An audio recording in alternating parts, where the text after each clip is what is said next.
flag of the United States of America and to the republic for which it stands, one nation, under God, indivisible. So George is going to call Trustee Dodge right now.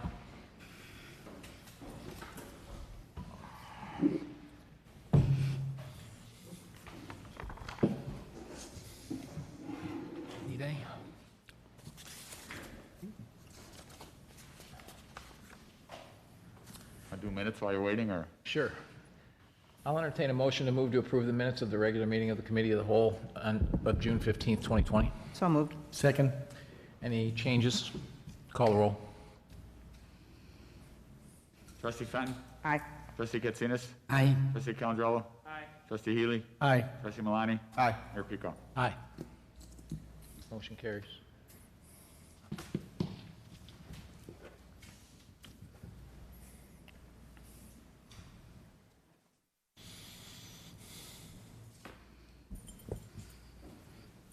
You got his number, George? Can you get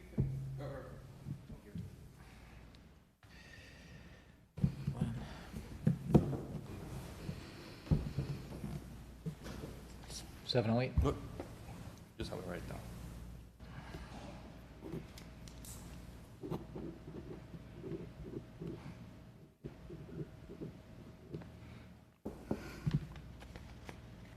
Very close to my number. Never realized that.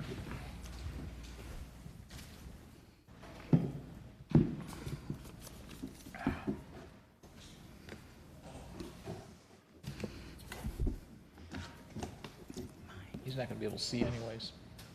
So why don't you go ahead and start, because he won't be able to see. That's true. This is just a demonstration. Anybody have a problem with that? Okay. Good evening, ladies and gentlemen. We're going to do a short demonstration for the 311 system tonight. Just to do a quick introduction, the team that's been working on this is Dave, Heather, and Beth, and myself. The Tyler system is really a system that's generated from the early EAM system that Public Works did. It was a module that was previously bought with that system, and we have now. Trustee Dodge, you with us? I am here, thank you. Okay, perfect. And we can hear you loud and clear. How about us? I'm sorry, Keith, what was that? Can you hear us loud and clear? Yeah, that was good, thank you. Okay. Yeah, the EAM system was rolled out in November of 2018, and this May, we actually got an upgrade of the 2002 version, and we've been beta testing that over the past month. And we have identified a few glitches in the system that we are anticipating some fixes over the next couple weeks into September timeframe this fall.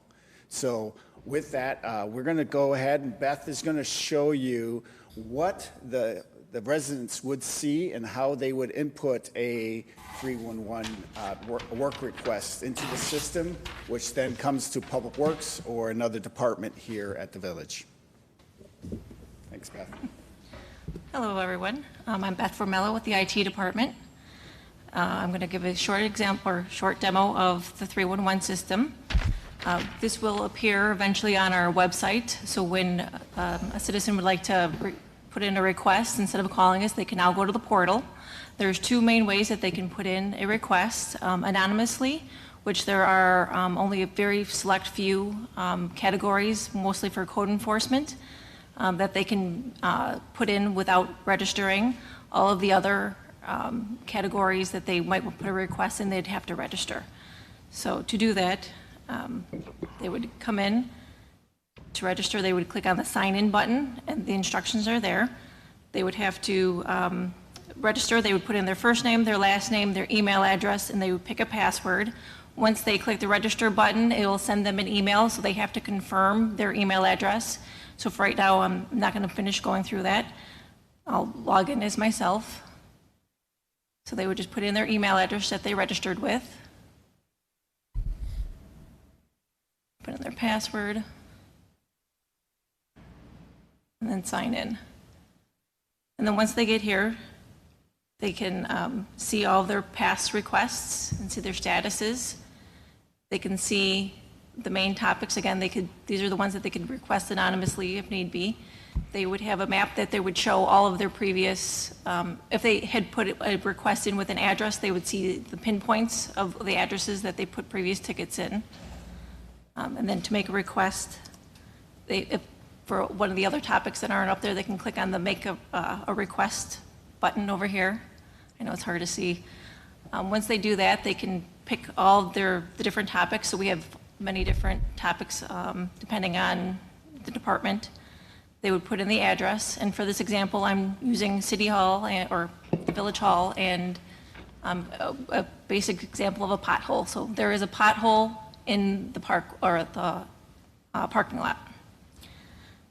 Depending on the topic, they would pick pothole. I forgot to, yeah, go ahead. So if they could also upload pictures, if they had a picture, and since they logged in, they would see their first name, their last name, and their email address. Then they would click submit.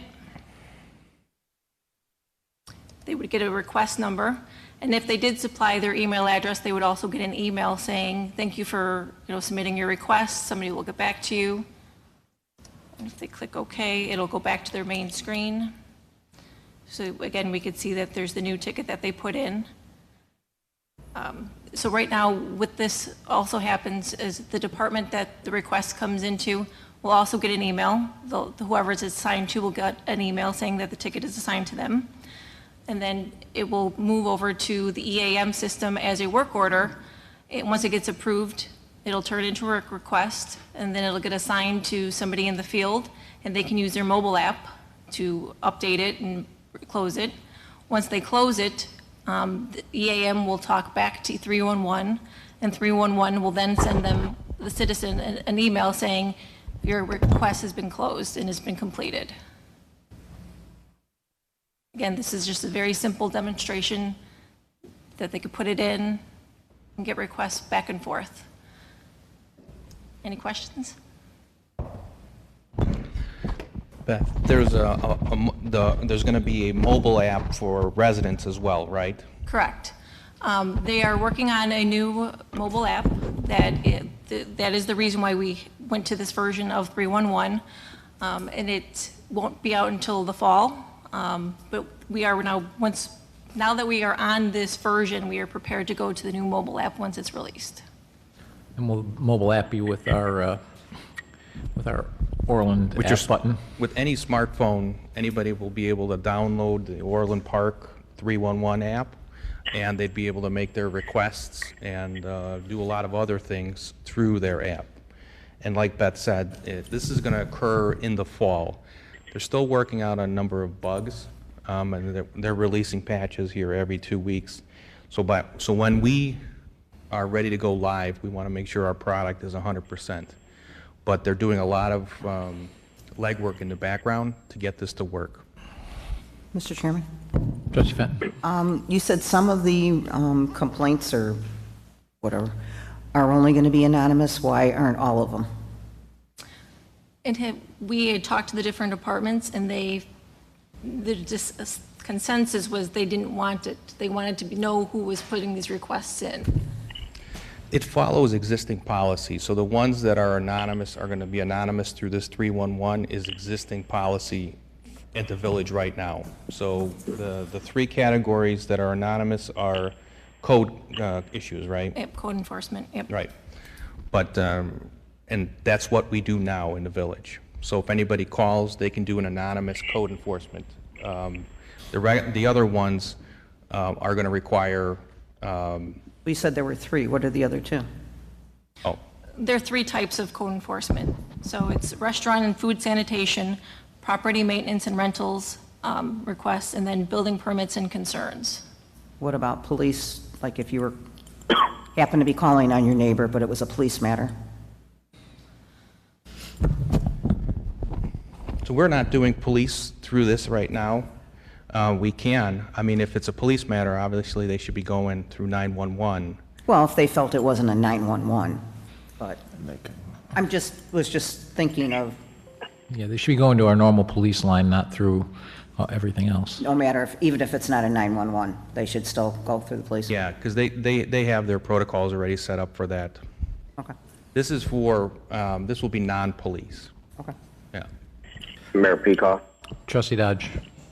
So glad to see we're making progress on this one. We've been on a long march. George, one of the things when we started on this journey was to make sure that our internal processes got back to our customers, right? So if they find a swing that needs maintenance in a park, or they find the pothole, or, for example, maybe they want to go anonymous that their neighbor has got, 10-inch weeds, et cetera. I just want to make sure that you are getting the data you anticipate from the system so that you can manage the department to say, why does it take you more than 24 hours to get back to our customer with an acknowledgement?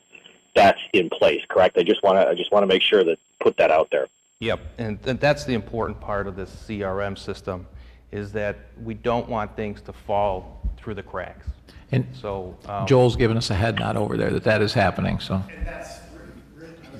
Good. So George, you're cracking the whip. Is that what I'm hearing? You're the throat to choke, so to speak, as you say in IT? we don't necessarily have to crack the whip as long as we have the infrastructure in place. Everybody will have their tasks assigned to them directly. The supervisors will have the ability to management.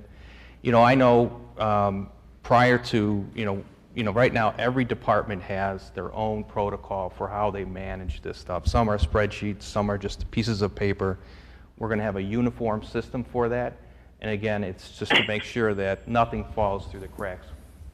Yeah, good to hear that, because I think, broadly, it's just too easy if you've got disparate processes, disparate ways of collecting data, reporting data, and using data in departments. Things do fall through the cracks. I mean, everybody on this board probably has friends or neighbors who've said, I called about this 6 months ago and I never heard back. Well, those days are gone, or will be gone soon. Correct, George? That's exactly, nobody likes to hear that, and sometimes, when it might not be true, or whether it's true or not, we're going to have data now for that. And even if somebody calls us and wants to put in their request, our staff over the phone is going to take this information and they're going to enter it into the CRM. They're not going to still follow their own protocol. So all of our service requests are going to be going through this route.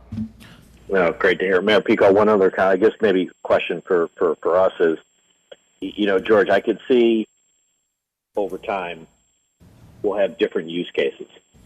Someone will say, my street is cracked, and the response is, thank you, we acknowledge it, but you're going to be slated for repair next year. We'll have to figure that out as we go. Would you agree?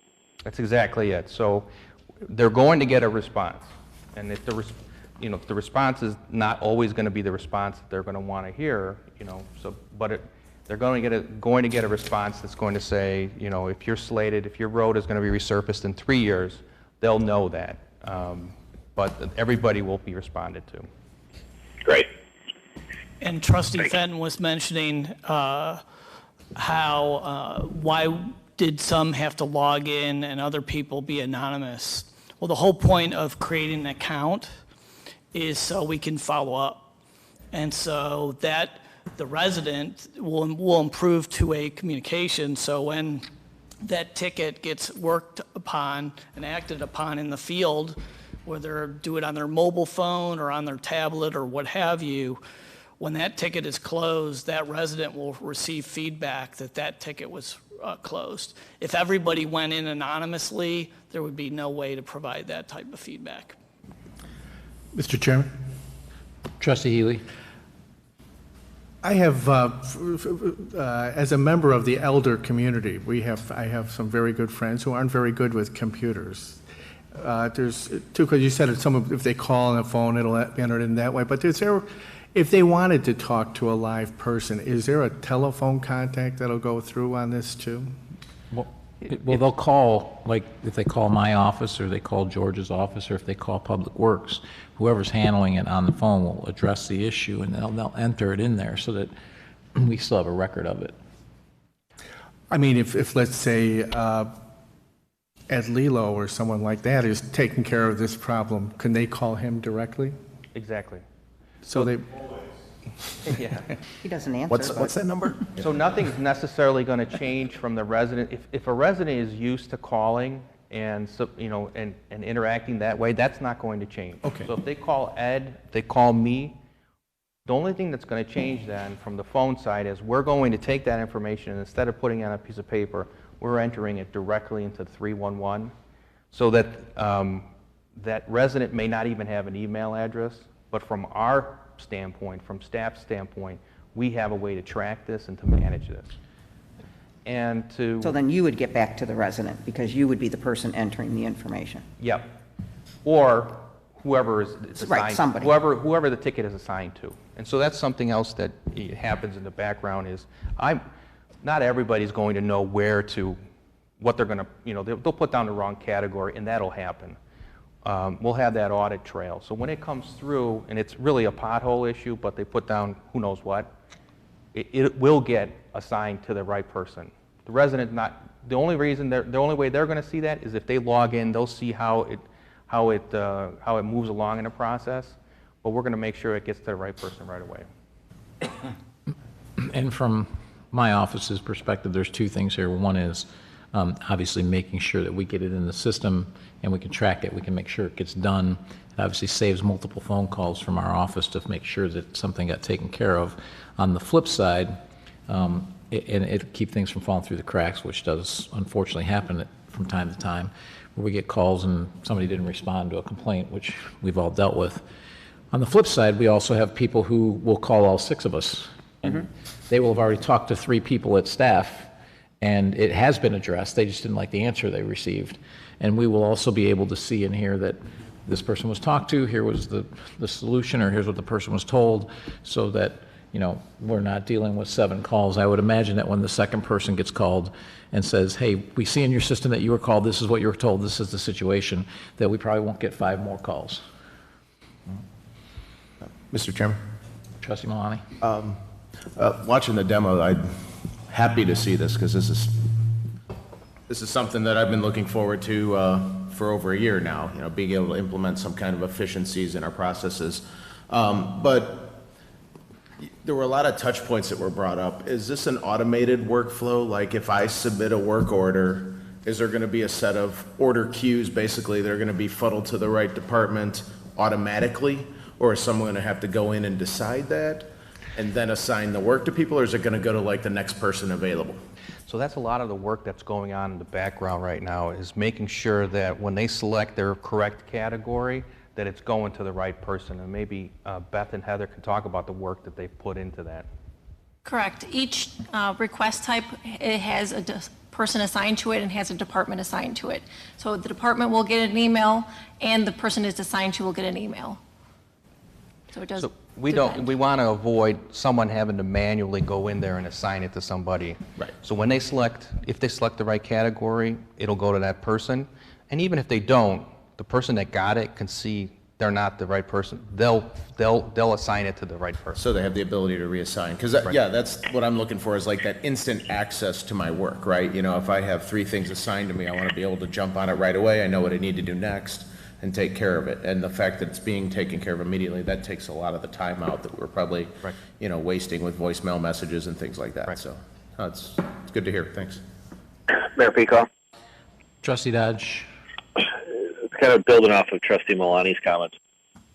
George, have you set in place or will you soon set in place an ability to take a look at these types of issues? I mean, Trustee Malani brings up a good point where if 20 out of every 100 of our entries from residents are quote-unquote misclassified or misdirected, how do we capture that so we start to continuously improve our processes? Is that on your glide path for implementation here? So this entering is just step 1 of the whole process. The remaining process is management of this. And so all of our department directors are going to have a very important role. They're going to monitor what's going on in their departments, again, because we don't want anything to fall through the cracks. In my experience is in these programs, we really learn a lot quickly. We'll see trends happening. And so if there is a problem area, we're going to be getting a lot of requests from that area. And then we'll be able to map those as well because they're going to be submitted by address. So it's going to be incumbent upon management just to make sure that we're monitoring all that, to follow those trends, to make sure nothing's falling through the cracks, and to learn from those as well. Right. Mr. Chairman, one more question. Trustee Malani? So kind of as part of this exercise, are we doing process mapping where we're sitting down and documenting our processes? Because I think one thing that Trustee Dodge has brought up in previous meetings that, you know, some of our processes, we may not be 100% sure what they are. I think this gives us a good way to look at them and be able to say, okay, here's how we're doing it, but maybe we can tweak a little bit and make it even more efficient. So Absolutely. Are we doing that? So the nice thing, we had, the ERI caused a lot of challenges for us, right?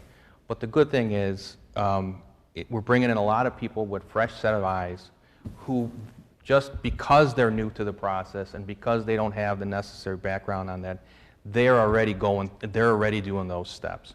I'm going to use myself as an example. We had a cell phone maintenance thing come through. It required my signature. And I know from my past life that I had a very specific process on that. So we're getting together this week to really hammer out that process. And what I've always found with these processes is the key is communication. How are we communicating when there's interdepartmental responsibilities? So it's a good exercise that we're all going through right now. We're asking a lot of questions just because we don't know. And naturally, we're doing those process steps. Right. No, that's good. Yeah, I'm kind of seeing a lot of the same things. I mean, my focus area at work right now is business process automation, right? So it's like, I've talked to several customers, and what do they need to do? They need to figure out how to do more with less people. I mean, that's kind of like one of the biggest things that they're focusing on, and how do we make things faster for our customers, and how do we improve? So hearing things like this, and, you know, I think we're scratching the surface, and we're making huge steps compared to where we were. So it's, you know, there's a long road ahead of us to get to where we want to be, but I'm looking forward to it. And this is also part of our overall lean process improvements. We've talked about this a little bit, but you mentioned it. Right now, if we have a step that required somebody to type an email, or if we had a step that we have to leave a voicemail for somebody, that's an extra step that we're eliminating.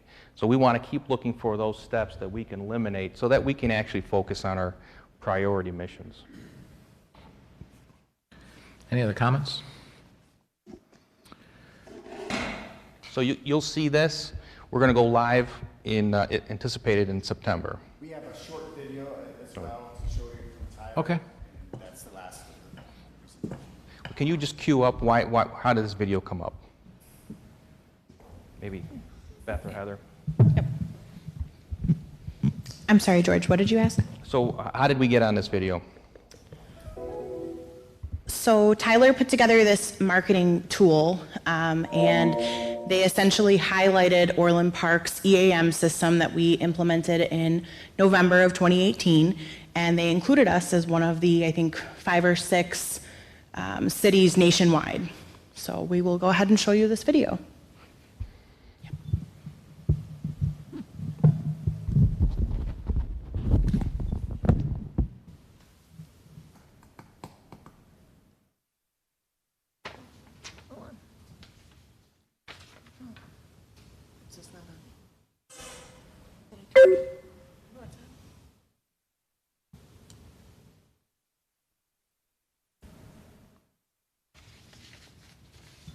World where all city, county,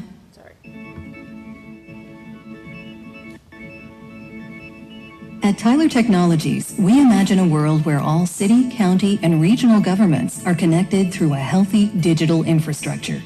Connecting data, people, and processes makes communities safer, smarter, and more responsive to the needs of residents. We've seen our vision become reality, spurring innovation through our Esri-enabled solutions. For example, in New York, the Saratoga Springs School District uses the onboard Tyler Drive tablet with Esri mapping to guide drivers on new and changing routes for student meal delivery during COVID-19 school closures. In Oklahoma, the Edmond Police Department uses embedded Esri GIS capabilities in Tyler's New World CAD solution to provide geospatial intelligence, helping agencies respond better and faster to emergencies. Cities like Temecula, California have streamlined community development using Tyler's Esri-enabled EnerGov solution, reducing the average permitting process by 24 to 48 hours. And in Orland Park, Illinois, staff grew its actionable asset count from 15,000 to nearly 100,000 in 90 days after leveraging Tyler EAM with Esri mapping to geotag all assets from playground equipment to baseball fields. Finally, using Tyler's IAS World property data solution, built with a powerful Esri integration, the state of Tennessee illustrates how appraisal services can be streamlined by providing advanced technology for 3 state departments and 84 of its counties, ensuring fair and equitable taxation for all residents. Tyler Technologies and Esri are combining their technologies to improve performance, increase operational efficiencies, and strengthen community trust to help state and local governments drive connected, thriving communities.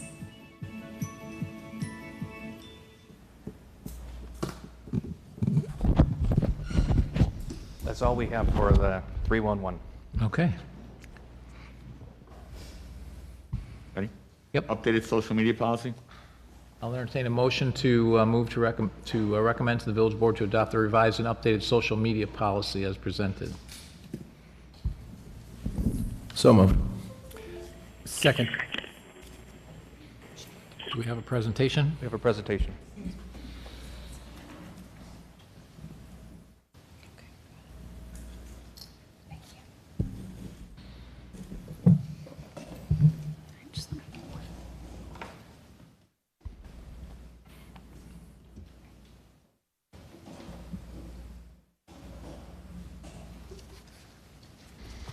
Hello, everyone.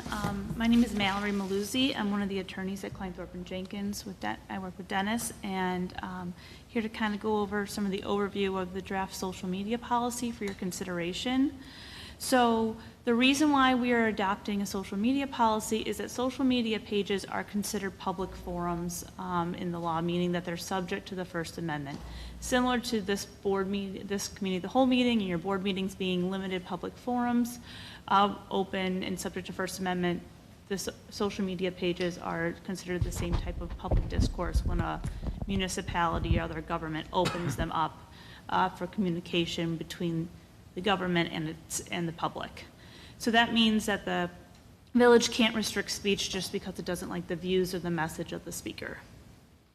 So as I was saying, what the proposed policy does is create and establish our social media platforms and accounts as a limited public forum, meaning that we can reserve it and limit it for topics, specific topics, and the topics that the policy lays out is issues related to village events, programs, projects, activities, and other village-related business. So the purpose of that policy is to inform and communicate with citizens, mainly residents, about things happening in Orland Park.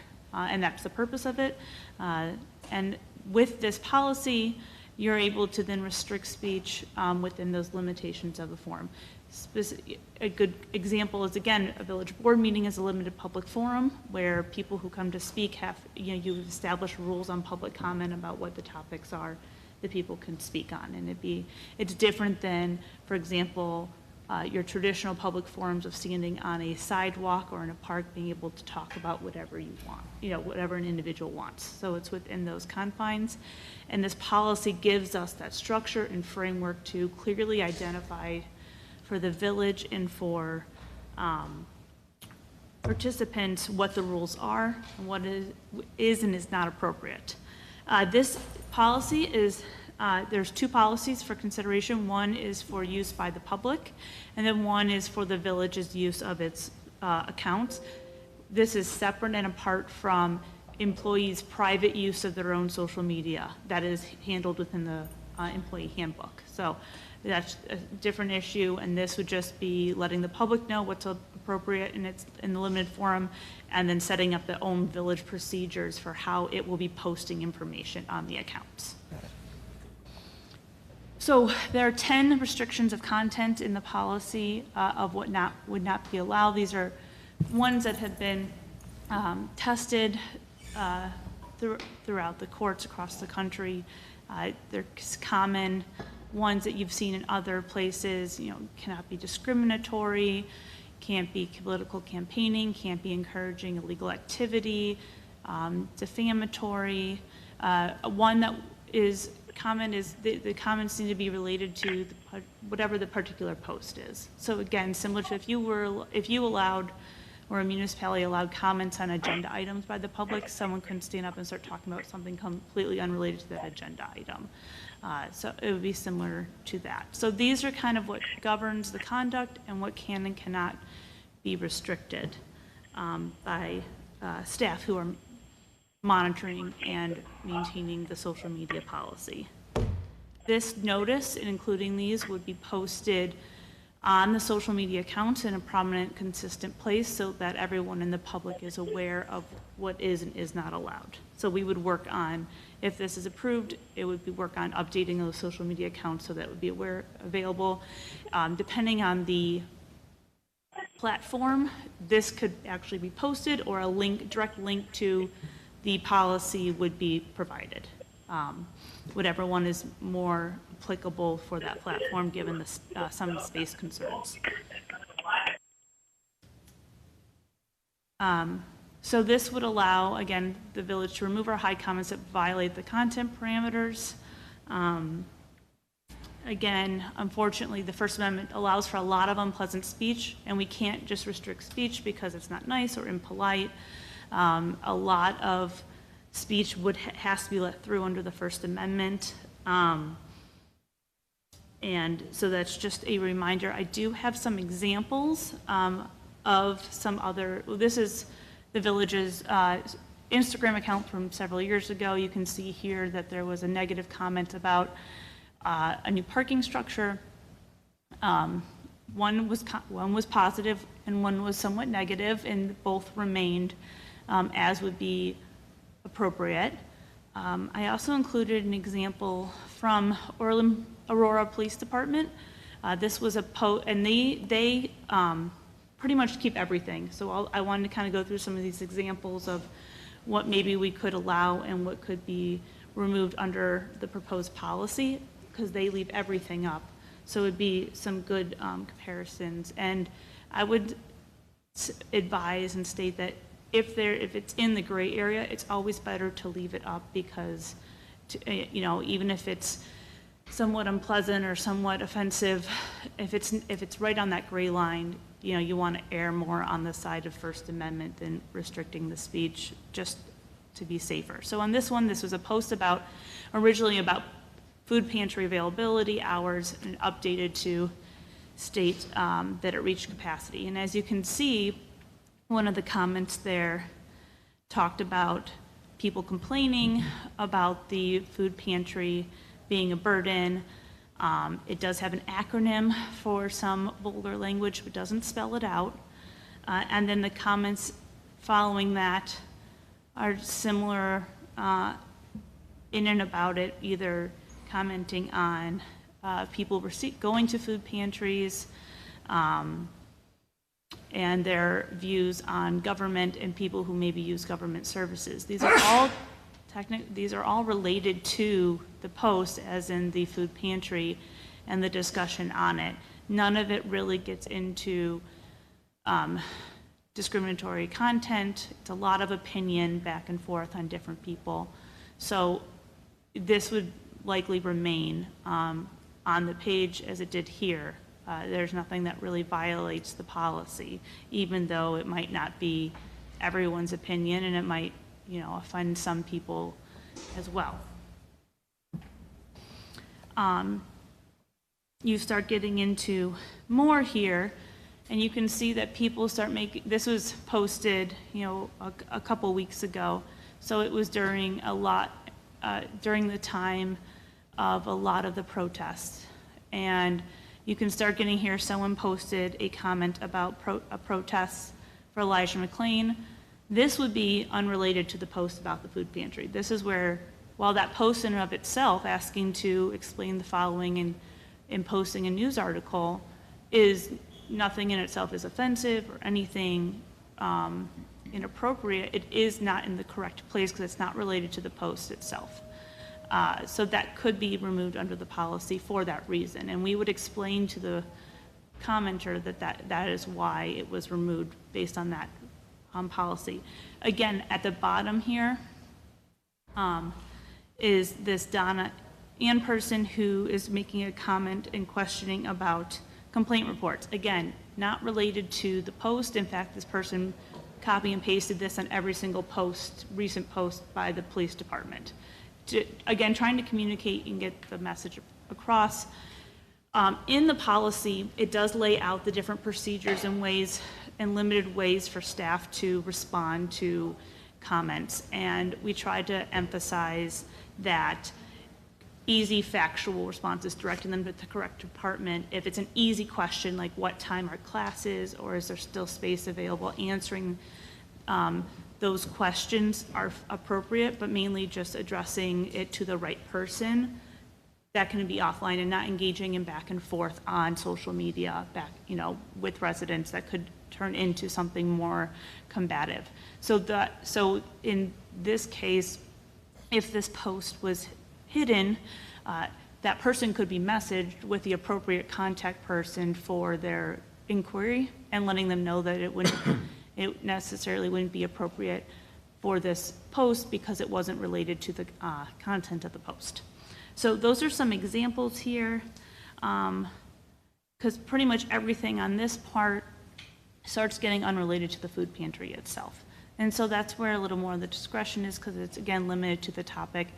Again, in theory, though, obviously they have a policy that is a little broader, somewhat similar, but they've decided to just kind of leave everything more out there and let the open discourse. So the policy is there if you choose to exercise it, but you could also leave things up. It is discretionary at that point, but you need to be consistent with not just removing anything that's negative and leaving things that are positive but unrelated. So consistency is key. So that's the main thing. Again, the other portions of the policy are the back end procedural for staff about the posts themselves that the information staff would be putting out, that it goes through the public information office and specific designees who are trained, that they need to be posts about business purposes only. And again, as I said, the standards for interacting with the public. We also have in there the procedures that need to be followed in the event posts are taken down or hidden with notation, so we have a record of why it was and how it met the policy that we have. So with that, I can answer any questions that you guys might have. I have a question. Trustee Fenton. If you go to the first part, that number 1, under, oops, hold on one The second. content restrictions one? Yes. Yes. Okay, so where it says slanderous, libel, defamation of language, defamatory language, blah, blah, blah, reference. So that means anyone who is either an employee or an elected official, if they were to say something in that regards about another individual, via a staff member, a village member of the board, would that also be taken down? It would depend on what it is. So staff members and elected officials have a higher standard of defamation. So that is very, we would have to make sure it met that clearer, higher standard. It usually is aimed at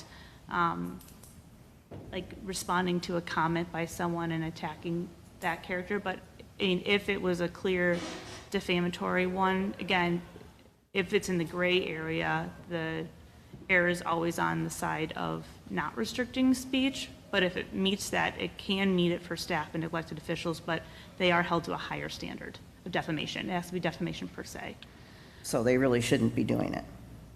Restricting speech against staff and elected officials, that was the question? They shouldn't be doing it? Well, in other words, if someone were to say something negative about somebody else and they were using the social media, the Village of Orland Park social media, I don't think that would be appropriate. If we have all these rules about what residents can say and can't say, wouldn't, as you just said, we would be held to a higher standard? Oh, I'm sorry, I misunderstood the question. Okay. This is for what the village can restrict of comments on its own page. This doesn't govern what elected officials do on social media themselves as individuals? Or No, I'm not talking about their own social media. I'm talking about the use of village social media. Okay, so so the village should only be posting, for the accounts, this policy states that the village produces the post of whatever information, and any responses on behalf of the village are under those directives I said about providing factual information or pointing them to the correct person. If a resident or a citizen or a poster is making negative statements about staff or an elected official as a comment on that post? No, I'm talking about if an elected official or a staff member post something negative about a staff member or an elected official on the village's website or uses it on YouTube or Facebook or any of that stuff. Wouldn't that be in Yes, violation? Well, if they're doing it and they're not logged in as the Village of Orland Park, that's governed by the employee handbook policy, not this policy. And elected officials signed in under their accounts, whether are governed by, they're just using their as a private citizen. If anyone's logged in as the Village of Orland Park's account and making posts, commenting, that's governed by this policy as I stated. And responding, they can't. So the Village of Orland Park has a page, and it can make posts and respond to comments. And that's that's what this policy governs, is what staff does under logged in as the Village of Orland Park.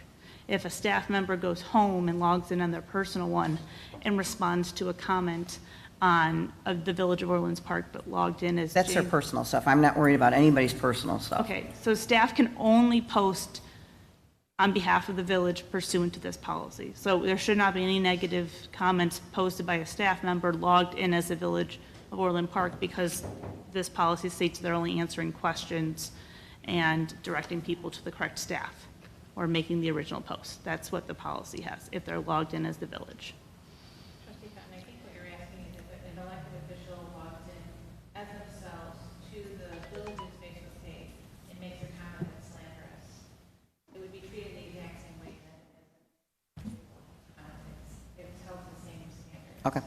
Yes, yeah, because they're not logged in under the village account, they're logged in under their personal account or their trustee account, but they're not under this policy.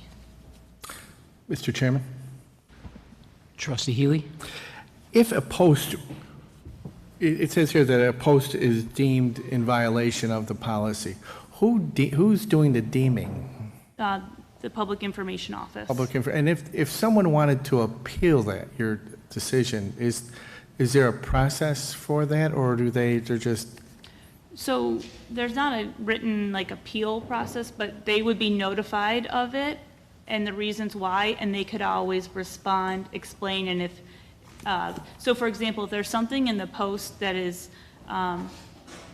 violates it, and it could be reworded in a different way to not violate it, they could explain that, and they would be able to post it so that it doesn't violate the same information without maybe taking out a swear word or something like that. So there's definitely ways to either repost it once you know what to remove whatever violated the content, or to challenge it and discuss it with the Public Information Officer, but there's no set appeal process in it right now.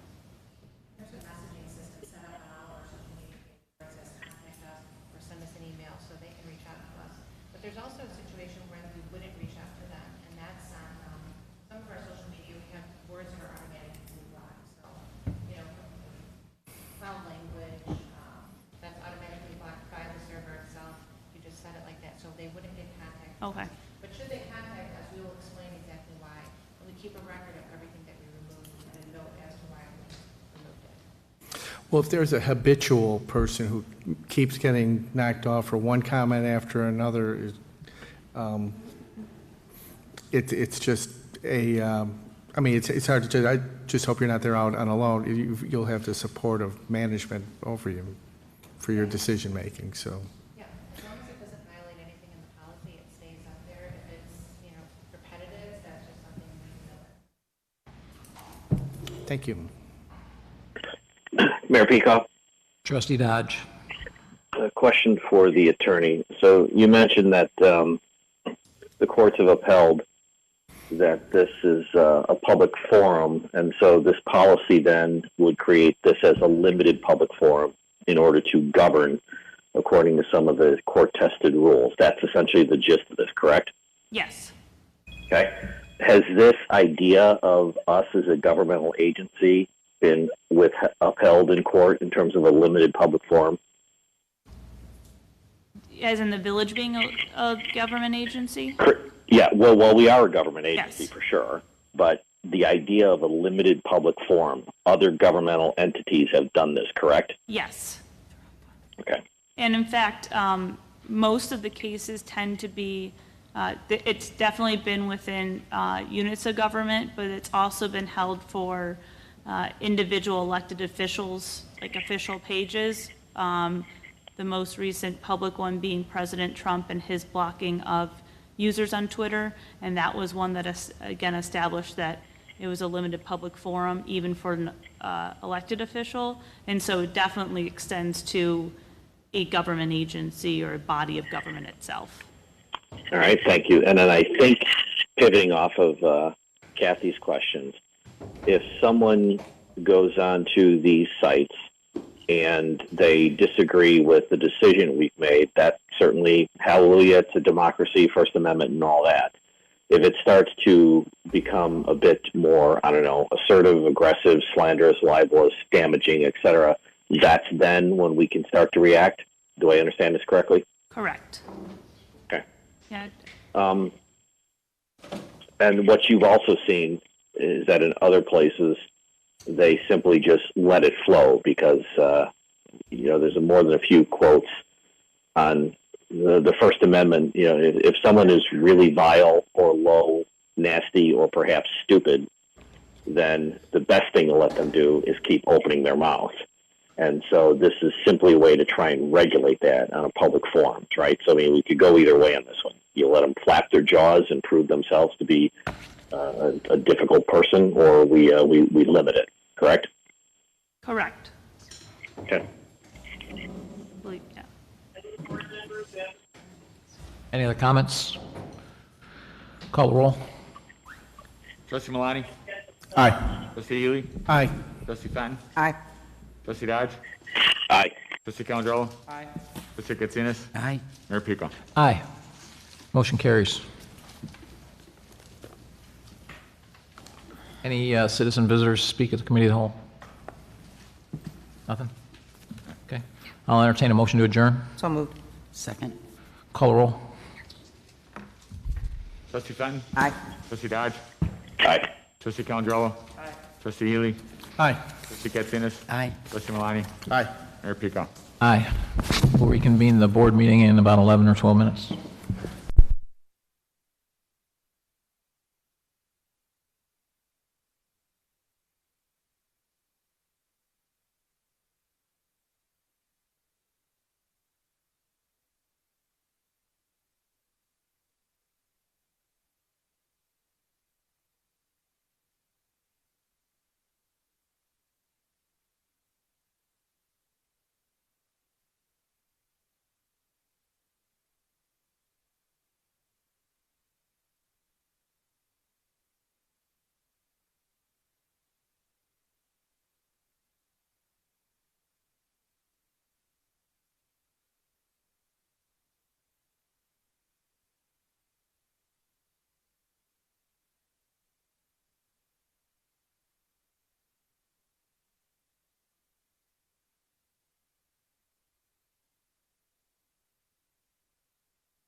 Excuse me while we clear the room.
Trustee Calandrello. Here. Trustee Healy. Here. Trustee Katsinas. Here. Trustee Malani. Here. Mayor Pico. Here. Please rise for pledge. I pledge allegiance To the flag of the United States of America and to the republic for which it stands, one nation, under God, indivisible, with liberty and justice for all.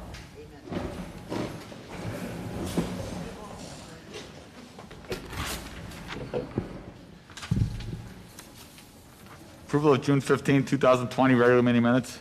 Mr. Mayor, Trustee Katsinas. I move to approve the minutes of the Board of Trustee meeting of June 15th, 2020. Do I hear a second? Second. Any questions? Is your mic on? It is on. Yes. Call the roll. Trustee Katsinas. Aye. Trustee Healy. Aye. Trustee Fenton. Aye. Trustee Dodge. Aye. Trustee Calandrello. Trustee Malani. Aye. Mayor Pico. Aye. In search of a cure raffle license. Mr. Chairman, Trustee Fenton. move to approve issuing a raffle license to In Search of a Cure to sell raffle tickets during their annual golf outing on Thursday, July 30th, 2020 at Silver Lake Country Club. Second. Any questions? Call the roll. Trustee Fenton. Aye. Trustee Dodge. Aye. Trustee Calandrello. Trustee Healy? Aye. Trustee Katsinas? Aye. Trustee Malani? Aye. Mayor Pico? Aye. Illinois Security Professionals Association raffle license. Mr. Chairman, Trustee Fenton. move to approve issuing a raffle license to the Illinois Security Professionals Association to sell raffle tickets between July 7th, 2020 and August 31st, 2020 for their 50/50 raffle to be held on Friday, August 31st, 2020 at Silver Lake Country Club. Second. Second. Call the roll. Trustee Fenton? Aye. Trustee Katsinas? Aye. Trustee Dodge? Aye. Trustee Calendrello? Aye. Trustee Healy? Aye. Trustee Malani? Aye. Mayor Pico? Aye. Motion carries. Proclamation honoring Mayor Bally shoes as Orland Park Business of the Month. So at this time, I'd like to give a proclamation honoring Mirabali Shoes as Orland Park's Business of the Month. If anyone's here for Mirabali Shoes, come on in. And you can come on up to the front if you'd like. So first I'm going to read this and then I will present it. Yeah, that'd be great. A proclamation honoring Mirabali Shoes as Orland Park's Business of the Month. Whereas Mirabali Shoes began in 1959 as a family-run business and is now owned by brothers Dan, Perry, and Tony Mirabali. And whereas in 1959, Mirabali Shoes first opened by their father, Joe Mirabali, and their uncle Vito at 103rd Street in Beverly. Joe then opened in Flossmoor in 1973, and in 1976 opened the store in Orland Park, occupying one of the first locations in Orland Square Mall. And whereas in 2012, Mirabali Shoes constructed their building at 14360 South LaGrange Road, where they are currently located with an additional store in Wheaton and 4 New Balance stores in Naperville, Geneva, and 2 in Indiana. And whereas Mirabali Shoes is a unique shoe store where loyal customers find that proper fit is number one.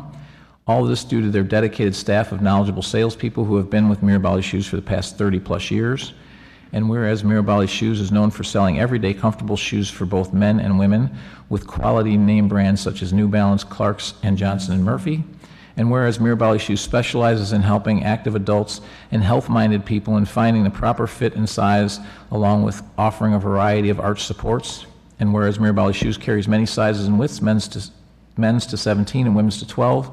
And whereas Mirabali Shoes is known for great quality, service, and knowledgeable salespeople, these traits are paramount to great customer service. And whereas Mirabali Shoes donates their overstock while also accepting donations of gently worn shoes to their favorite local charity, Share Your Souls, which personally distributes these shoes to impoverished areas around the world. Now, therefore, I, Keith Pecaw, Village President of the Village of Orland Park, Illinois, in the counties of Cook and Will, do hereby extend the gratitude of the entire community for more than 44 years of serving the community, and hereby proclaim Monday, July 6, 2020 as Mirabali Shoes Day in the Village of Orland Park. Congratulations. Thank you very much for all you've done for Orland Park over the years. I know you've been waiting a few months for this because you were going to be Business of the Month several months ago, and then we had a lot of Zoom meetings. So thank you very much, and I'll come down and give you this. Have you turn around and face this way so I can get a picture too?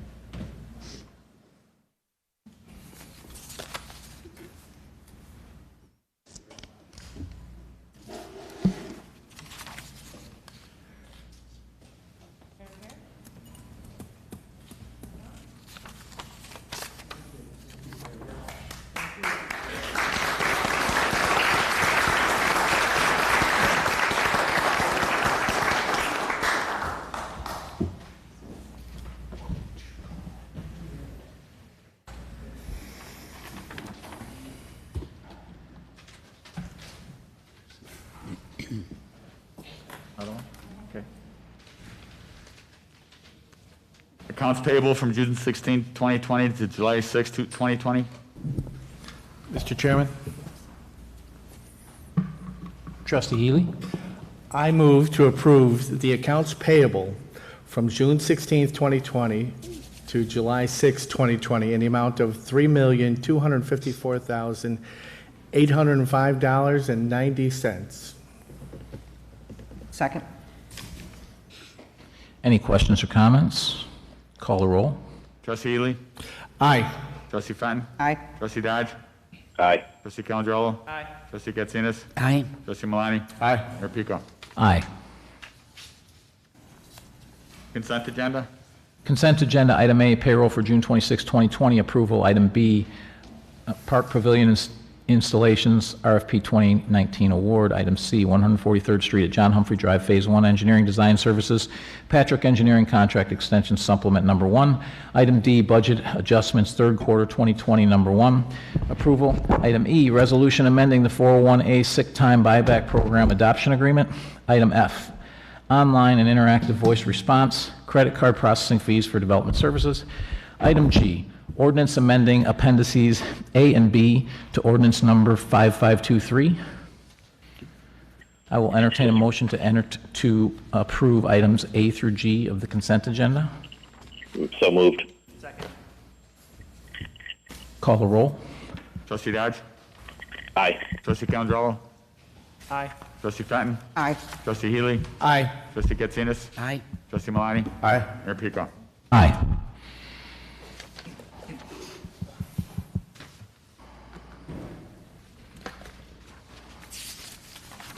Utility service and foundation preparation for facilities at Centennial Park and Centennial Park West.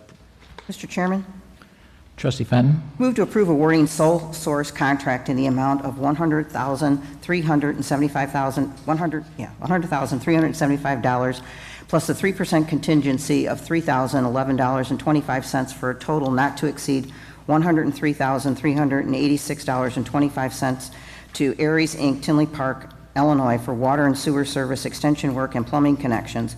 Sole source is required to meet program deadline completion by July 31st, 2020. And to approve awarding sole source contract in the amount of $42,000 plus a 3% contingency of $1,260 for a total not to exceed $43,260 to Light Construction, Montgomery, Illinois, for foundation work needed to meet program deadlines to permit the delivery and placement of flush toilet facilities on July 27, 2020, and to allow the village manager to approve change orders not to exceed the contingency amount, and to approve a budget transfer of the amount of $146,647 from account number 023-0000-470700 to account number 283-4003-443100. Second. That was a mouthful. It was. That's why I took this down. Any questions or comments? Mr. Chairman, Trustee Healy. It troubles me when I see sole source contracts. I mean, I'm still think I'm new to the trustee thing, and I've seen more single source contracts so far than I care to. And here's two more single source contracts. Oh, there's a reason for it and all. There's an excuse for everything has an excuse for it. I mean, it's in business. So I'm just dismayed that there's these, single source contracts. The world of bidding is out there. If I don't know if it's a case where we don't have a good bidders list, or we should expand and search out people. I know Aries Inc. has been a couple times with no other bids, and there's reasons. There's always a reason, a reason for it. But here we are with basically a month to go to get the work done, and I don't know. This didn't come up yesterday. It's coming up weeks ago, and we only get these two people bidding on the contract. I'm just disturbed by that. And I'm just tired of seeing it. I mean, there's the road contract thing. I thought that was legitimate because we had the pricing already set. It was a different thing. But this is not the same with unit pricing. It's a construction. That should be estimated by more than one company. I'm against sole source bidding, and I hope we don't see any more. Any other comments?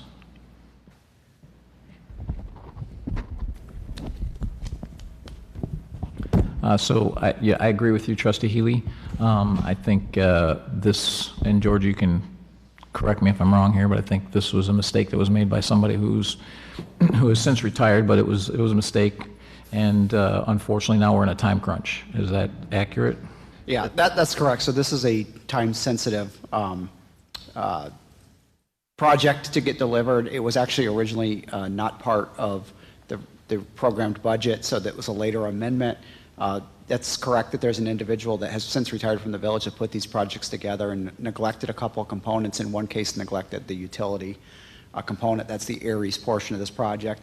And in another case, had intended to use a different foundation design that was not within the parameters of the building code, so this is a last-minute change to accommodate that. In both cases, Public Works did reach out to multiple vendors, but found that only one vendor could deliver the project in time. So we're sensitive to Trustee Healy's comment that we never like to see single-source bids. We do have, of course, other projects, though, that we can go back and compare these two and find that, despite the fact that there was only one bidder, they are competitive prices. Mr. Chairman? Trustee Healy? It reminds, your explanation, thank you for your explanation, Greg, and I understand it, but it just reminds me of the time that we had that electrical component for $1.6 million or whatever, and it had to be done, because if we didn't order it at that time, they wouldn't get the thing manufactured in 6. It comes to the board, it's too late to do anything about it. We all know contractors that could bid on this thing, and I think in this time of pandemic, there'd be more than a few contractors looking for work out there. So it just gets back to everything's, when we hear about it, it's like it's already past the deadline, and so me recommending people to bid on it is no good. So. I agree. Like I said, we did reach out to multiple vendors. Only these could provide bids that could accommodate our timeline. But yes, generally I agree. Our normal process would have had these going out for multiple proposals. We'd have a minimum of 3 numbers to ensure we're getting that competitive pricing. In this case, because we could not get the 3, we used other unit quantities and things from other contracts to verify that the pricing is competitive. And Trustee Healy, we all agree. I particularly do not like sole source. And that's, I think, one of the reasons that a few months ago, the village board approved a very comprehensive procurement ordinance. A sole source or waiving bid it should and will be a very uncommon event. This is obviously an exception, but generally all the departments understand that we follow that comprehensive procurement ordinance that the board approved not too long ago, and that is going to be our philosophy as we proceed with these contracts in the future.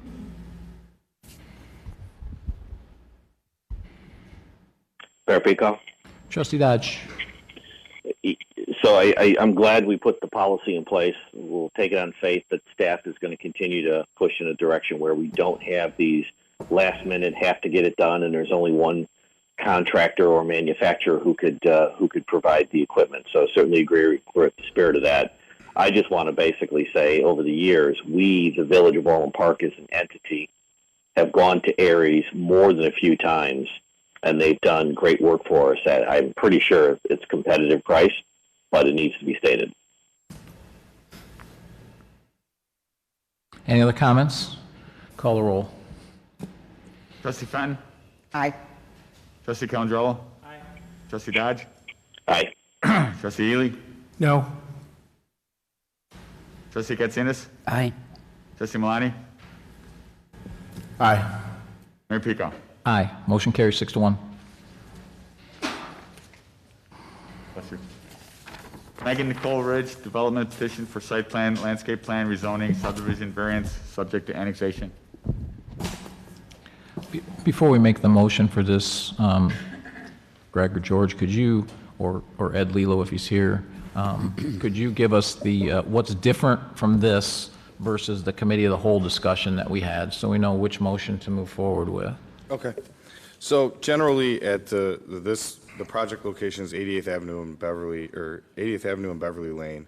They're proposing 9 single-family lots. That'll be in total a 10-lot subdivision, including the detention areas.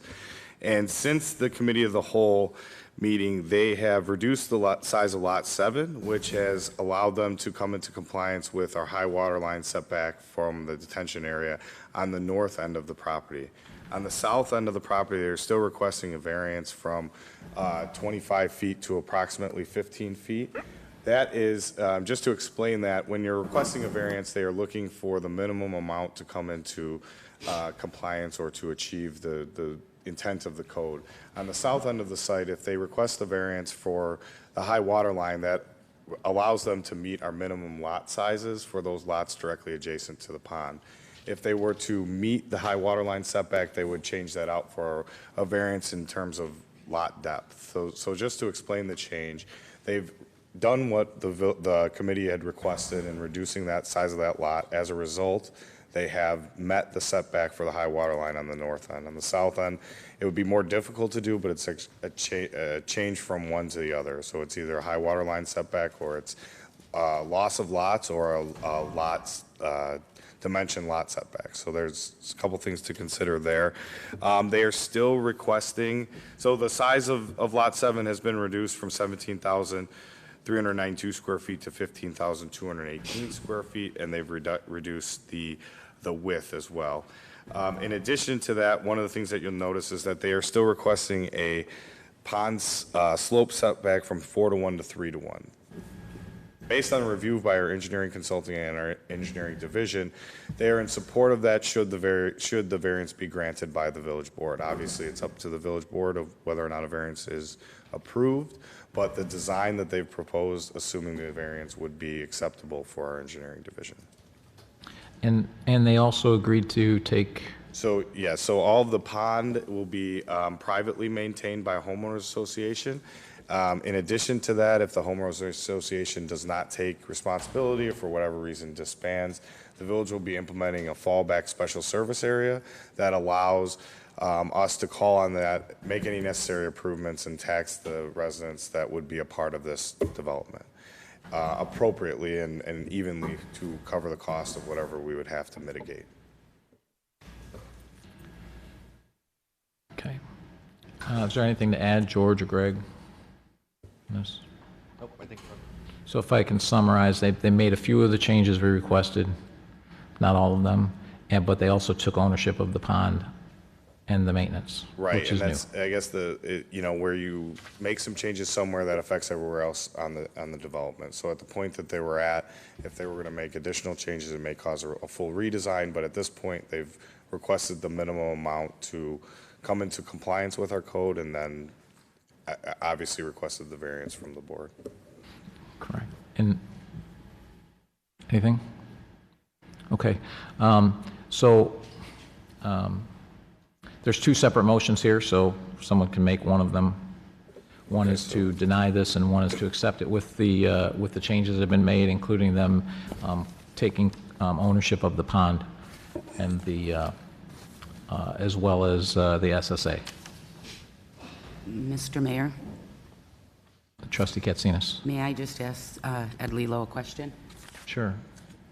Ed, with the water depth being the 15 feet, how does that impact the water capability of that pond, if it does at all?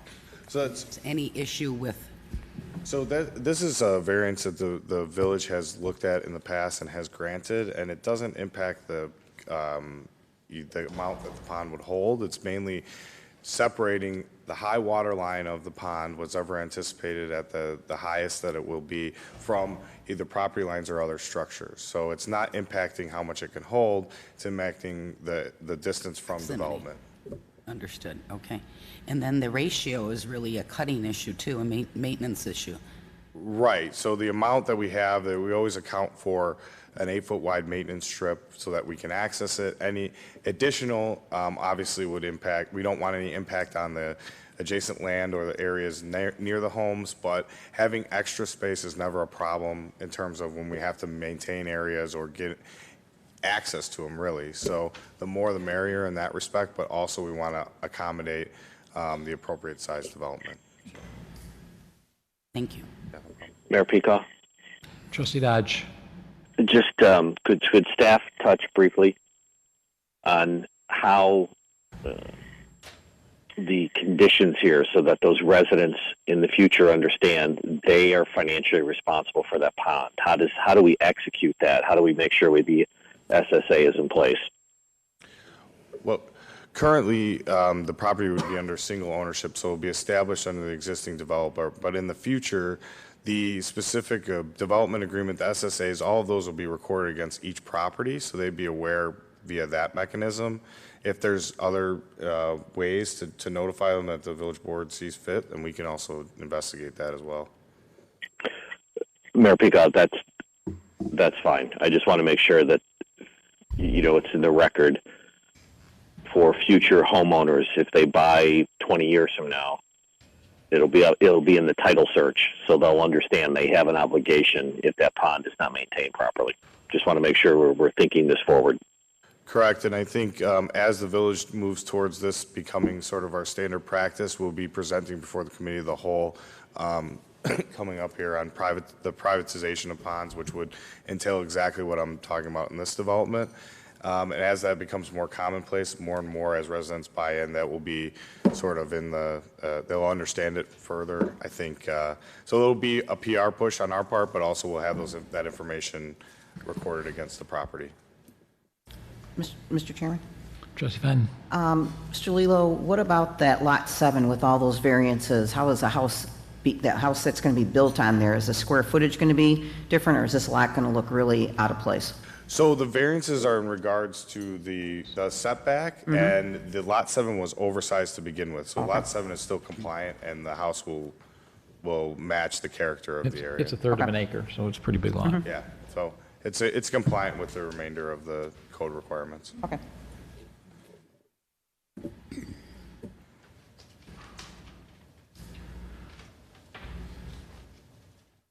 So I'll entertain a motion to approve, upon annexation, the rezoning of the subject property located at 13201 88th Avenue from E1 Estate Residential District to R3 Residential District, and move to approve, upon annexation, the preliminary site plan titled Preliminary Site Plan for Megan Nicole Ridge Subdivision prepared by Landmark Engineering, LLC, sheet PSP 1, dated July 8th, 2019, and last revised May 20th, 2020, subject to the following conditions: meet all building code requirements and final engineering requirements, including required permits from outside agencies, submit a signed permit application to the Development Services Department for a separate review.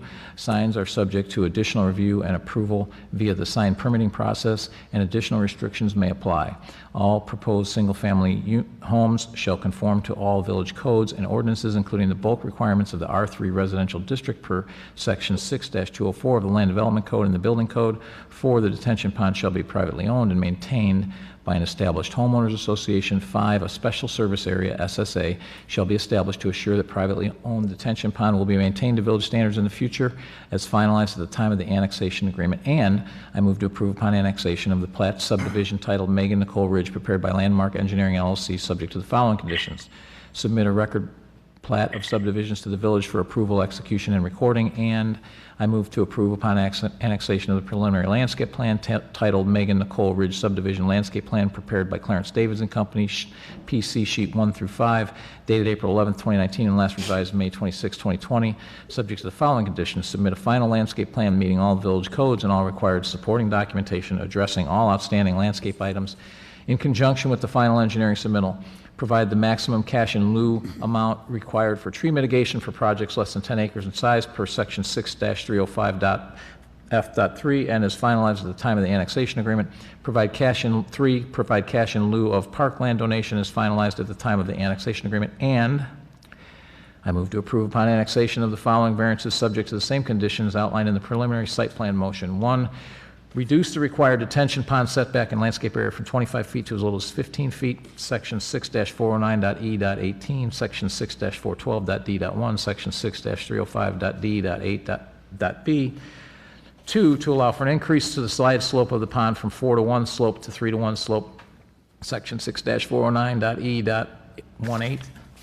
Approval of the petition is subject to the annexation into the Village of Orland Park. Second. No, I'm entertaining the motion. So moved. Trustee Healy?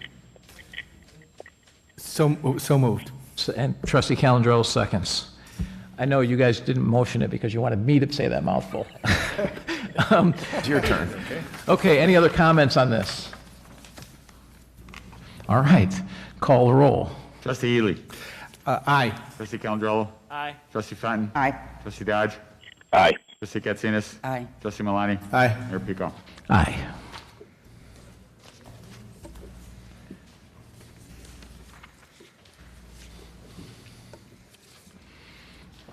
Objecting and protesting rezoning of the properties 11215 183rd Place from E-1 to I-1.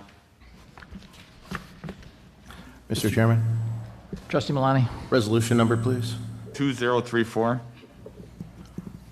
I move to pass resolution number 2034 entitled Resolution Objecting to and Protesting the Rezoning of the Properties Located at 11215 183rd Place, PIN numbers 19-09-06-226-003 and -004, Will County, Illinois, from E1 Residential Zoning District to the I1 Industrial Zoning District by the County Board of Will County, Illinois.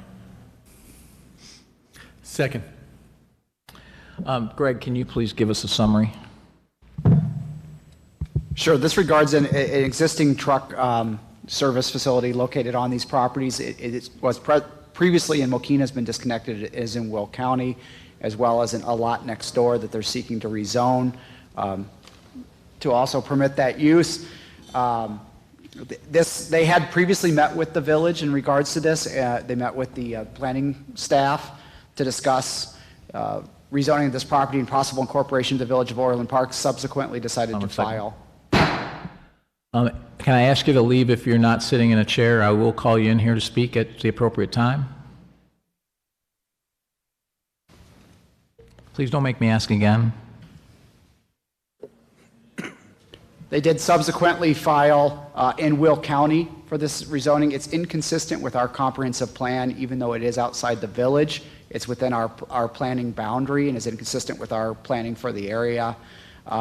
During the Plan Commission at Will County, our Director of Development Services had filed an objection relative to this. So this is the next step as it moves on to the Will County Board. It's the formal objection to be on file there, which will trigger a supermajority vote for the rezoning. Are there any questions and comments from the board? Mayor Pico, just a quick comment. Oh, I'm sorry. Outer space. Yeah. Trustee Dodge? Just make sure there's no feedback. There's none right now. Great, thank you. So just to make sure I heard that right, Will County as a governmental entity knows our feelings about this, so this will not be a surprise, correct? This will not be a surprise. It'll just formalize the objection, forcing the supermajority vote. Great, thank you. Any other questions or comments? Call the roll. I'm here to represent. There's an opportunity to speak at the end of the board meeting. This isn't a public hearing on this.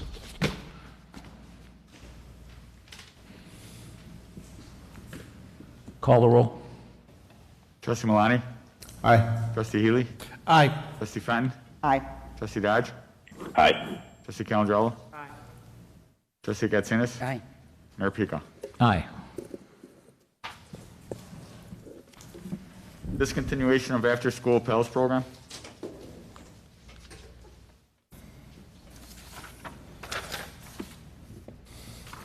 I'll entertain a motion to approve discontinuing after-school Pals at the onset of the fall 2020 season. So moved. Second.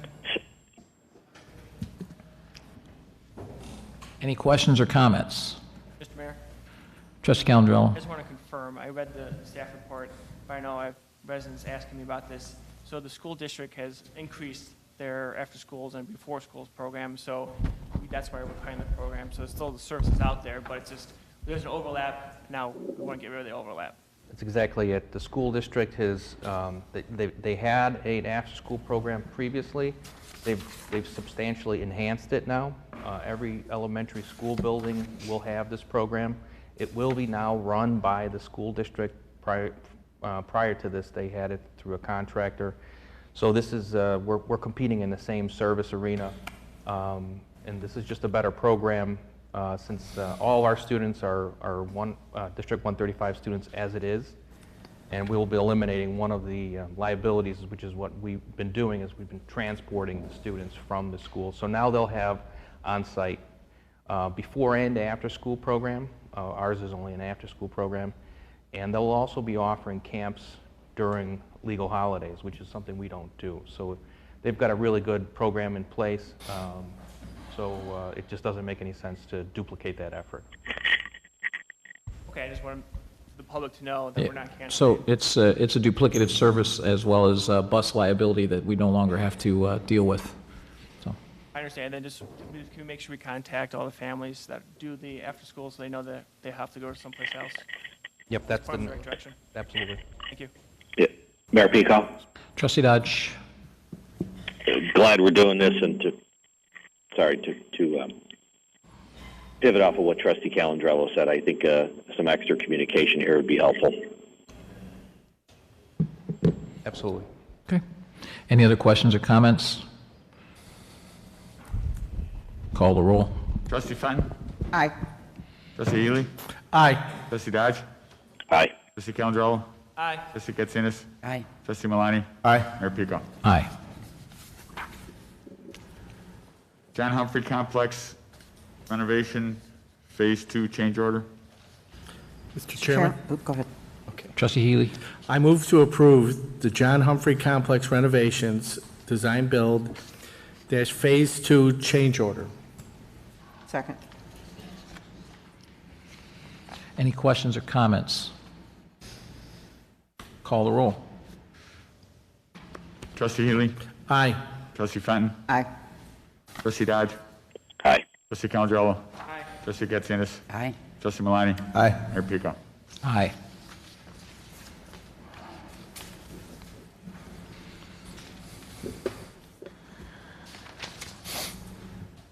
Resolution regarding 2020 summer special events. Mr. Chairman, Trustee Malani.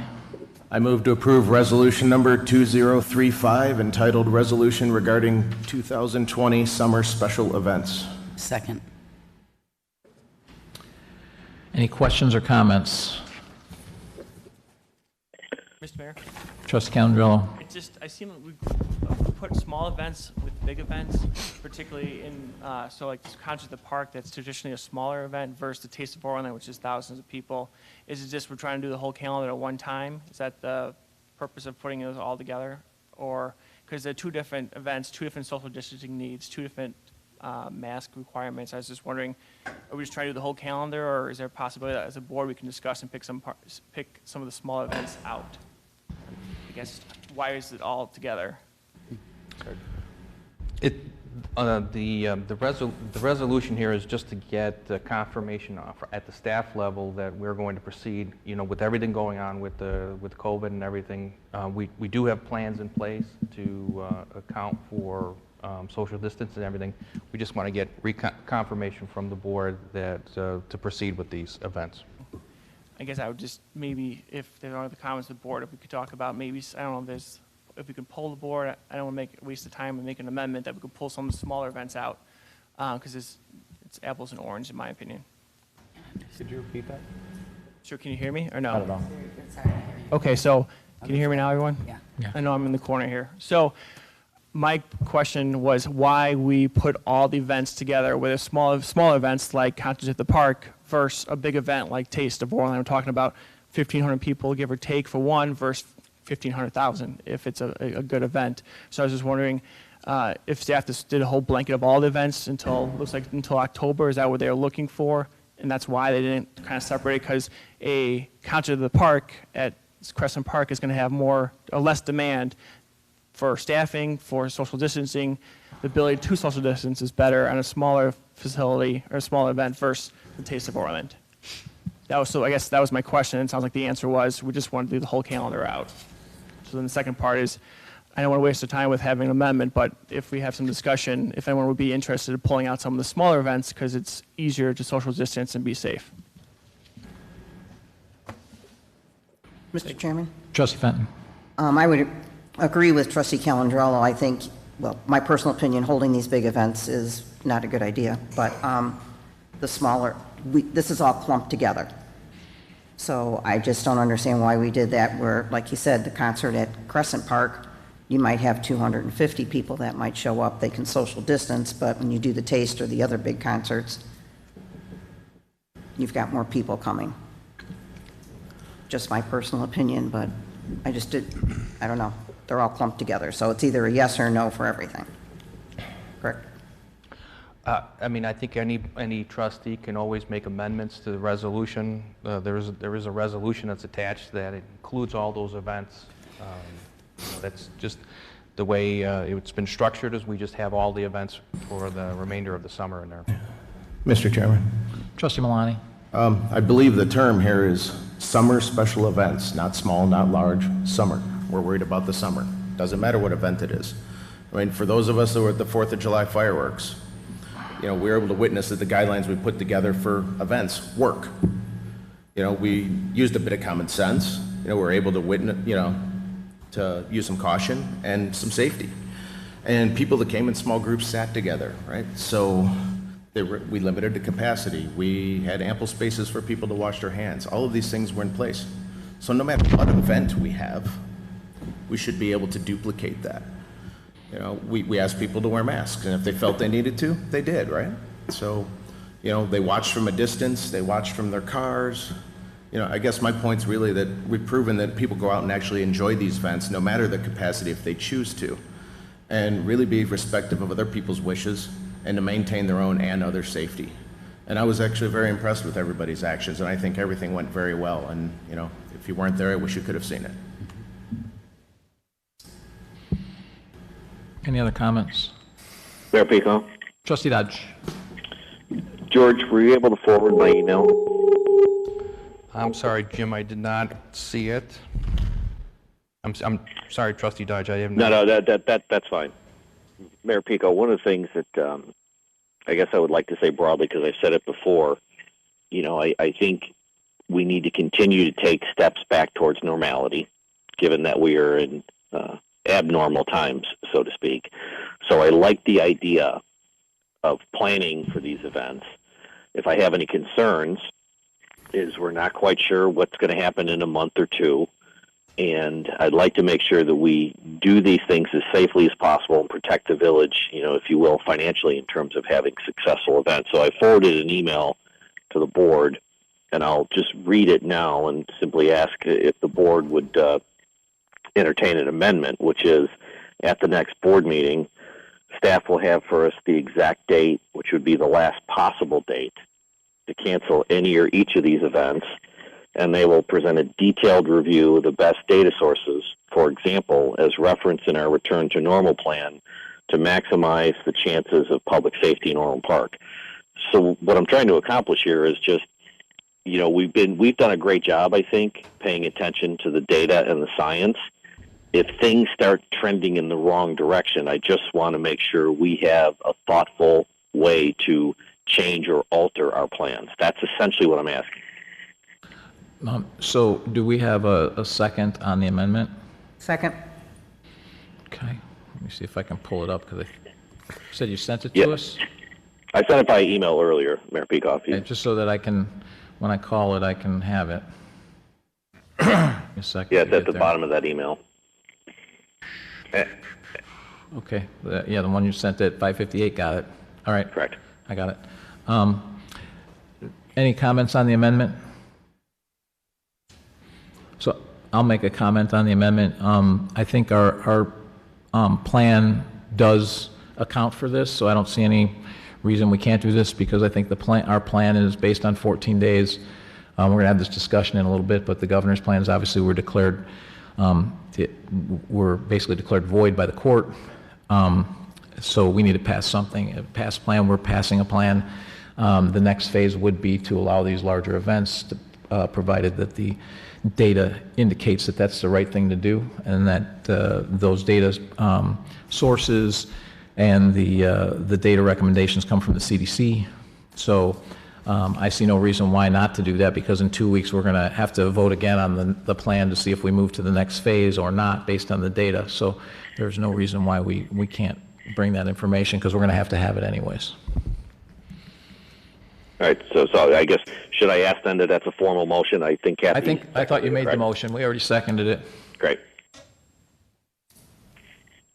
Any other comments on the amendment?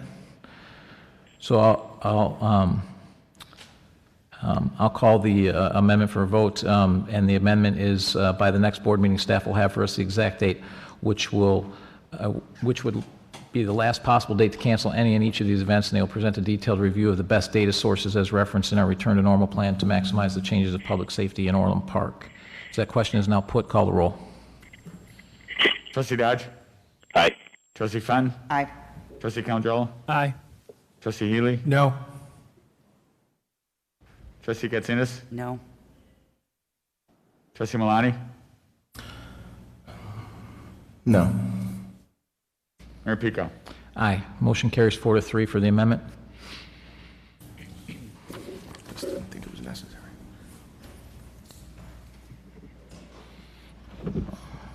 So for the main motion, Mr. Mayor, I have a comment. Mr. Mayor? Trustee Calandrella. Just final words. I know we have a disagreement, but these large-scale events have been canceled due to increased risk of transmission, which, even with help from our village and our staff, the reason why the numbers are so low is because of the prevention measures we've made. The Taste of 1,000 people in a small area outside Village Hall. I mean, if you look at pictures of Taste, people are on top of each other. There's no good way to social distance. These are exact type of events that make it that's difficult to not have the transmission of the disease. Not to mention the band's also going to add more people in the crowds, and it's just a high risk of spread. Additionally, the financial cost of this event, even if we're locked into contracts, the staffing alone, the police overtime, the public works, the rec department, I just don't see justifying just the event, the benefits event versus the cost, the possible cost. And we also attract people from all over Illinois. I'm just again worried we're stretching staff to our team too thin. We already have 3 confirmed corona virus in our village, including the staff that would be working these events in those departments. Just a very brief in my office today, I just wanted to show that we're going to be the minority in having these events, okay? So this is a brief list that I found, maybe in 5 minutes, that I'm sure could be longer, from the Chicago Tribune that were canceled events. So the Anaheim Taste of Summer, which was a July event. The Aurora Green Fest, which was scheduled in September, is canceled. The Batavia Windmill Days is canceled. It was a July event, middle of July. The Bristol Renaissance Fair is canceled through September. I think that ends in September. The Buffalo Grove Days was planned for the Labor Day weekend. That was canceled. The Clarendon Hills Daisy Days was canceled in June. The Taste of Des Plaines, so another taste, was canceled in June. The Frankfurt Bluegrass Festival was canceled in July. It was held in July. Frankfurt Park Railroad Days was canceled. The Swedish Days in Geneva is canceled in June event. The Grace Lake Summer Days has been canceled. That was an August event. The Lake County Illinois Fair has been canceled. It's a July, actually the same weekend of Taste of Orland. The Ravinia festivals throughout the whole summer has been canceled. So that's the concerts. The Celebrate Highwood has been canceled, all summer events. Chicago Scots Annual Highland Games and Scottish Festival has been canceled. Taste of Joliet, so a very close neighborhood, has been canceled. You've been warned to exit that area before, that it's off limits, and now you're up there again. Please leave, or we will call a recess.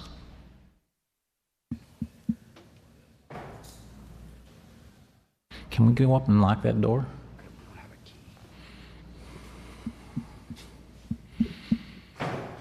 Maybe the cleaning lady has a key. Keep going. Sure. The Libertyville Days, which was scheduled for June, was canceled. The Lincolnshire Red, White, and Boom Festival, looks like it was a holiday festival, was canceled recently for over this weekend. The Eyes to the Sky Festival, canceled. That was a July event. Lockport Old Canal Days, canceled in June. Naperville Rib Fest, canceled. That's a really big fest, which is very similar to Taste. Naperville Last Filing, canceled. Community Days in Mundelein, canceled. Gospel Fest in North Chicago, canceled. Orland Hills Party in the Park, canceled in June. Oswego Park District Perry Fest in September, canceled. Taste of Park Ridge, canceled for July 9th to 11th, so very similar. The Will County Fair, canceled in late August. The Sandwich Fair, canceled in September. The Skokie Festival of Cultures canceled in May. The Waukegan Dandelion Wine Festival is canceled in June. The Scoops Waukegan canceled in July. Taste of Whedon canceled in June. The DuPage County Fair was canceled for the late July period, and the Kendall County Fair canceled same weekend as the Taste. So us approving such events as the Taste is not the majority of the state, not the majority, I believe, of the public. So we are acting, in my opinion, reckless. We're all here because of the citizens. That's who we serve, and we believe we all act. I never question any intention of the parties up here and in the corner at this point with the best interests of the residents, of the taxpayers. And having these large events, in my opinion, I respectfully believe is not in the best interest of our community. Thank you. Any other comments? Mr. Chairman? Trustee Healy? We're here to elect we're supposed to represent the people of Orland, and not the people of Bartlett or Kendall County or Kane County, and I resent the suffering of taking selected a long list of just wasting time here of running through all that thing. It's, I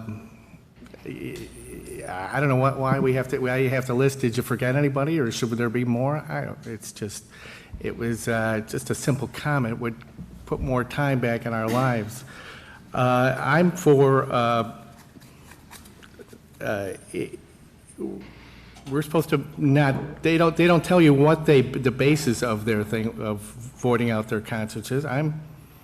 Would like to see, sound science and all that be the basis, and we haven't witnessed too much of it in Illinois. And hypocrisy and all that, we haven't gotten past that by some of the leaders. I'm for these concerts here. It's fine. I think some of us want to live, and it's. I think it's wonderful that we're putting on the events. The first event we had, the fireworks, I think went very well, and why not go forward? Thank you. Any other comments?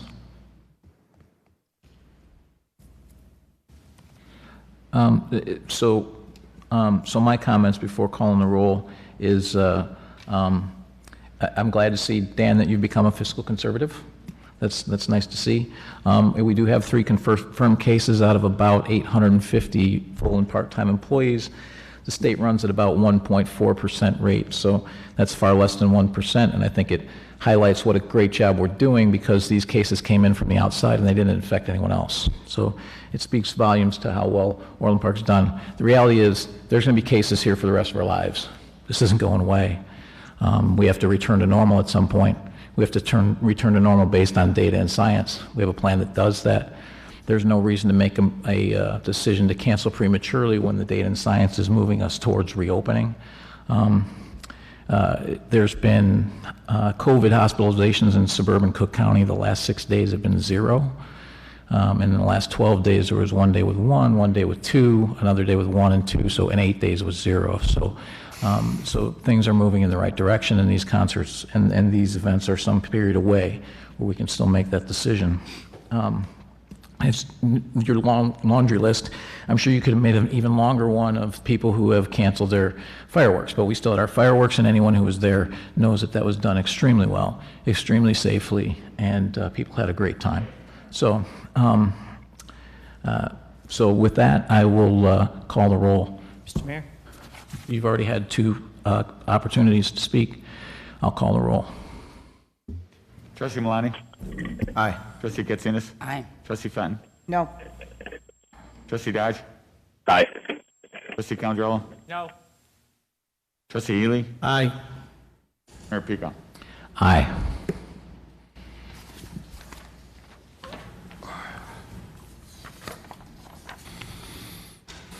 Resolution regarding Centennial Park West Concert Series tickets for first responders, medical, healthcare workers, and military members. Mr. Chairman, Trustee Malani. I move to approve resolution number 2036, entitled Resolution Regarding Centennial Park West Concert Series Tickets for First Responders, Medical Healthcare Workers, and Military Members. Second.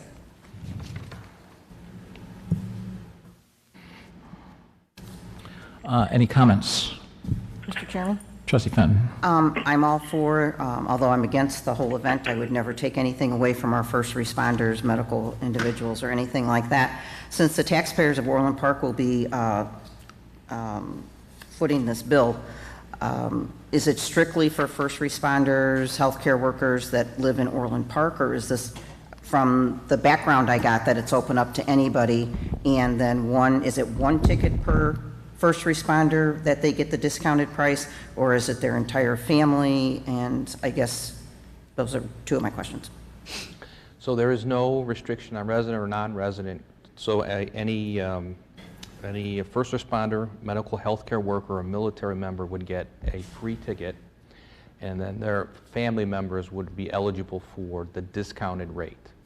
So so let's say it's a police officer would get the free ticket, and then their family members would be able to buy at the $50 for the series rate. Immediate family, extended family, are we putting limits on how many free tickets versus, because it did say at the very end, while supply lasts, is that the 3,000 tickets, or is it a set number that we're giving away? So what we're doing is as we're working on the planning for the concert series, we're using formulas similar to what we did at the fireworks display. We're using formulas on how many people we can safely, within social distancing parameters, get in. And so once we get to that parameter for the entire concert series, that's what the supplies is. And it's immediate family. Immediate family, correct. Mm-hmm. Mayor Peacock? Trustee Dutch? All in favor of the idea, because I think it's a great way to say thank you. All right, check. My recollection of something Ken Fricker said a long time ago when it came to us giving away used village property to other governmental entities, we couldn't give it away because that would be giving away public property. So we had to charge some really nominal amount. So I guess my question then for Klein Thorpe is my memory wrong, or have things changed? This is Dennis. So I talked to Ken about this issue. He doesn't recall saying that the village could not give tickets like this away. He believes that he may have been asked about giving free tickets or items to elected officials, which would be a problem. But he and I conferred on this, and we don't see an issue with respect to giving this to first responders. Okay, so Mayor Peacock? Yes. The original instance when this came up was regarding used sporting goods equipment and or police cars to communities that needed it. And we brought it up on the board floor. I have a very distinct memory of this. So it had nothing to do with tickets. It had nothing to do with concerts. I just want to clarify. It was specific to physical property, and I distinctly remember being told we could not give away public property for nothing. We simply couldn't do it. So, Dennis, help me understand how this doesn't constitute giving away a public good, since we're paying for it in its entirety. I think you help me understand the law. If I can jump in just 1 second before you answer, Dennis, I know that since I've been here, and I think the chief could probably jump in here, we have given goods to Robbins.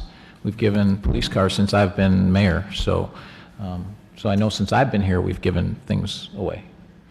We gave them, we sold them. No, we gave them. I think if you have a legitimate public purpose, you can give the item away. There has to be a legitimate public purpose for the expenditure. In this case, the tickets. Mayor Pico, one final comment, if I may. I don't know if that's two or not. You still have the floor. Thank you. I'm going to vote for this. George, Chief, and Dennis, I'd like to see it in writing when we're finished with this vote. Thank you.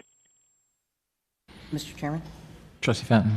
What Trustee Dodge is referring to, I do remember that conversation, and it was not the vehicles that we were giving to Robbins. It was to a different community, and it did come up, and it was a question. So I agree with him that we need to see what happened and what the legal ramifications of those two decisions were. I mean, I know in the past, since I've been on the board, we have given away village equipment to underserving communities, and kudos to that, but it did come up, it was a different community, and it was questioned legally that we couldn't do it. Yeah, as I said, I spoke to Ken about this specifically, and we both conferred on it and believe that it's perfectly legal, but I'll be happy to reduce that to writing. Thanks. Any other comments? Mr. Chairman? Trustee Malani?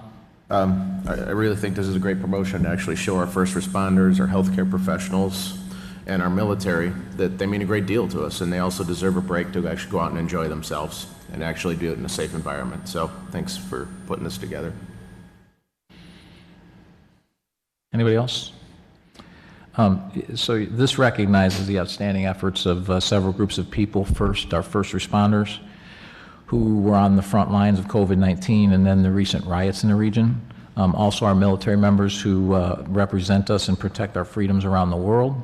And last but not least, our frontline medical workers that have been working tirelessly throughout the COVID-19 pandemic. It's the least we can do, and I personally hope, and I think we all hope, that this small gesture of appreciation brings a sense of normalcy to your lives when these events occur. Call the roll. Trustee Malani? Aye. Trustee Katsinas? Aye. Trustee Fenton? Aye. Trustee Dodge? Aye. Trustee Calandrello? Aye. Trustee Healy? Aye. Mayor Pico? Aye. Amend Title VII, Chapter 18, increased number of video gaming licenses. Ordinance number, please. 5526. Mr. Chairman, Trustee Fenton? move to pass ordinance number 5526, entitled an ordinance amending Title VII, Chapter 18 of the Orland Park Municipal Code regarding the available number of video gaming license issued by the Village of Orland Park, Cook and Will Counties, Illinois. Second. Any questions or comments? This is for Square Celt, who has submitted their plans, and it's been approved by myself and by the Development Services Department. You guys saw a picture of that plan, so I thought the plan was fine. Any other comments? Call the roll. Trustee Fenton? Aye. Trustee Calandrello? Aye. Trustee Dodge? Aye. Trustee Healy? Aye. Trustee Katsinas? Aye. Trustee Malani? Aye. Mayor Pico? Aye. Resolution adopting the Village of Orland Park back to normal plan. Mr. Chairman, Trustee Malani? I move to pass resolution number 2037 entitled a resolution adopting the Village of Orland Park's back to normal plan. Second. And just as background, this is the plan that we've had out there. It started on April 24th, and then we had an update May 5th, and then when the first Restore Illinois plan, and then we had another one, I believe, May 24th that we updated because there were some other updates that came out. And there are some updates to this, but they're pretty minor. Most of the updates on this one are on the executive summary and on the current situation, because obviously that's changed pretty significantly since May 24th. And the rationale for putting this on here is, and I think Dennis, correct me if I'm wrong, but the latest order by the judge downstate voided all of the governor's executive orders. He did not request a stay, so essentially everybody can open right now across the state. Is that correct? Yes, the order that was issued on July 2nd by the Clay County Circuit Court approved the plaintiff's oral request that his amended complaint be representative action and apply to all citizens of the state of Illinois, not just for him. Initially, it was an order that applied only to that particular individual, but it has now been extended to the statewide. So with that said, it's important that we provide guidance The difference between our plan and the governor's plan is not a lot. The ones that the differences we're all aware of because we've passed a resolution asking him to make those changes, so ours are different from that perspective. The other place where ours are different is it is guidance, not a mandate, because we don't feel like from a legal perspective that the mandate is enforceable. Is that correct, Dennis? That's correct. So that's kind of the summary of it all. And then I'll open it up for comments. Mr. Chairman? Trustee Fenton. One of the questions has been about masks, and the governor, and this would be to Dennis. So I read that it's unconstitutional to mandate wearing masks. However, in Texas, the governor did mandate it. And so are we saying that it's unconstitutional in the state of Illinois or at the federal level? And if we're saying the federal level, how can Texas do it and we are saying that it's unconstitutional? The judge wasn't clear in terms of federal or state constitutional law, but he did make the determination that the actions that were taken by the governor were unconstitutional with respect to the executive orders after the first 30 days. Okay, but what I'm saying is that in particular to mask wearing, we could mandate it. It's not unconstitutional, correct? Federally speaking? Because if Texas can do it, why couldn't anybody else? I think the process may be different down in Texas. I don't know the answer to Texas law. I can tell you that there is specific statutes in Illinois that deal with the governor's authority to make determinations with respect to emergency situations. According to this judge in Clay County, that expired after 30 days, and any decisions or executive orders that he took after that time were void. I understand that, but you still didn't answer my question. In all of our legislative background, it said that making masks mandatory is unconstitutional. Where in the Constitution does it say that? I got to look at it. I'm not sure what you're referring to. It's in the whereas clauses. Mm-hmm. It's a legal question. I was just wondering if it's unconstitutional how Texas could do it. I guess I can't give you an answer as I sit here right now whether or not the village of Orland Park can require, or the state of Illinois can require masks. The Illinois Department of Public Health probably can in certain circumstances, and it would be constitutional. I think you have to follow whatever the statewide process is, and the correct agency or entity that makes that requirement. So the answer is, I think the Illinois Department of Public Health could probably require that under certain circumstances, and it would be constitutional. I think in this case, the governor requiring it. Well, I'm not worried. The governor's situation is apparently mute, because you clarified that for me earlier, because originally the suit that was filed, that one was just for that individual, and then you said it was amended to represent all the residents in the state of Illinois. Correct. And that's why we're doing what we're doing, so there's some rules in place. Correct. So if you could look into it for me about the mask situation. I think the short answer is it depends. There could be a situation where it could be constitutional, and there's certainly a situation where it's not unconstitutional. It sort of depends on the process and who's requiring it. Okey-dokey. But I'd be happy to get you more information on it. Thank you. Any other comments?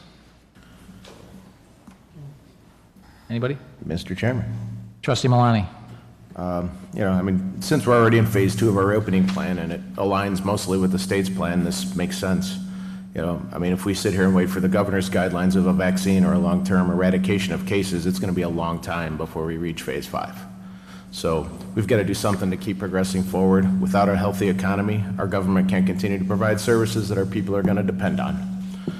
And since this plan has been, developed on guidance from the CDC, Boston Consulting, many national plans, and many health professionals, I think it's, kind of getting the stamp of approval. So, and if anyone's been watching and keeping track, the mayor, our staff, myself, we're all monitoring these numbers of cases. So we want to do things, that follow the science. We keep saying following the science, and that's exactly what we want to do. So, we moved into phase 4 without a spike in cases, and I think we're comfortable that we can continue down the path here in Orland Park.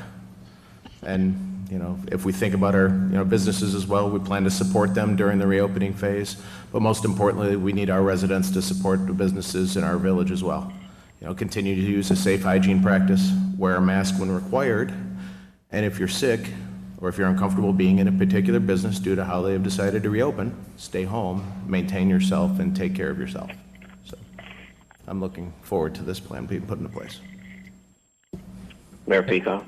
Trustee Dodge. I would continue to say that every step towards normal is an important step. Let's do it thoughtfully. And I'd like to encourage everybody in Orland Park to read this, including what they see in the attachments from Simon and the Restaurant Association. Thank you. Any other comments? Mr. Mayor? Trustee Calendro. I have a couple comments, and this, according, and correct me if I'm wrong, staff, this was issued on Thursday, the agenda item, and under the only title that it was adopting resolution for the Village of Orland Park back to normal plan. There's no attachment. That was it. And Dennis, correct me if I'm wrong, but for the Opens Meeting Act, it has any agenda item has to have at least general subject material, a matter in it for the description. So I have a little issue with the Opens Meeting Act that this was a little rushed, and so I'm concerned about the timeliness and also that the residents want to know that what's going on. Also us, this is the first time I'm seeing the full plan. It was uploaded at 3:30-ish today, and I'm not sure who can review a whole plan of, I think it's like 60 pages, correct me if I'm wrong, Keith. I just believe that we're rushing this right now.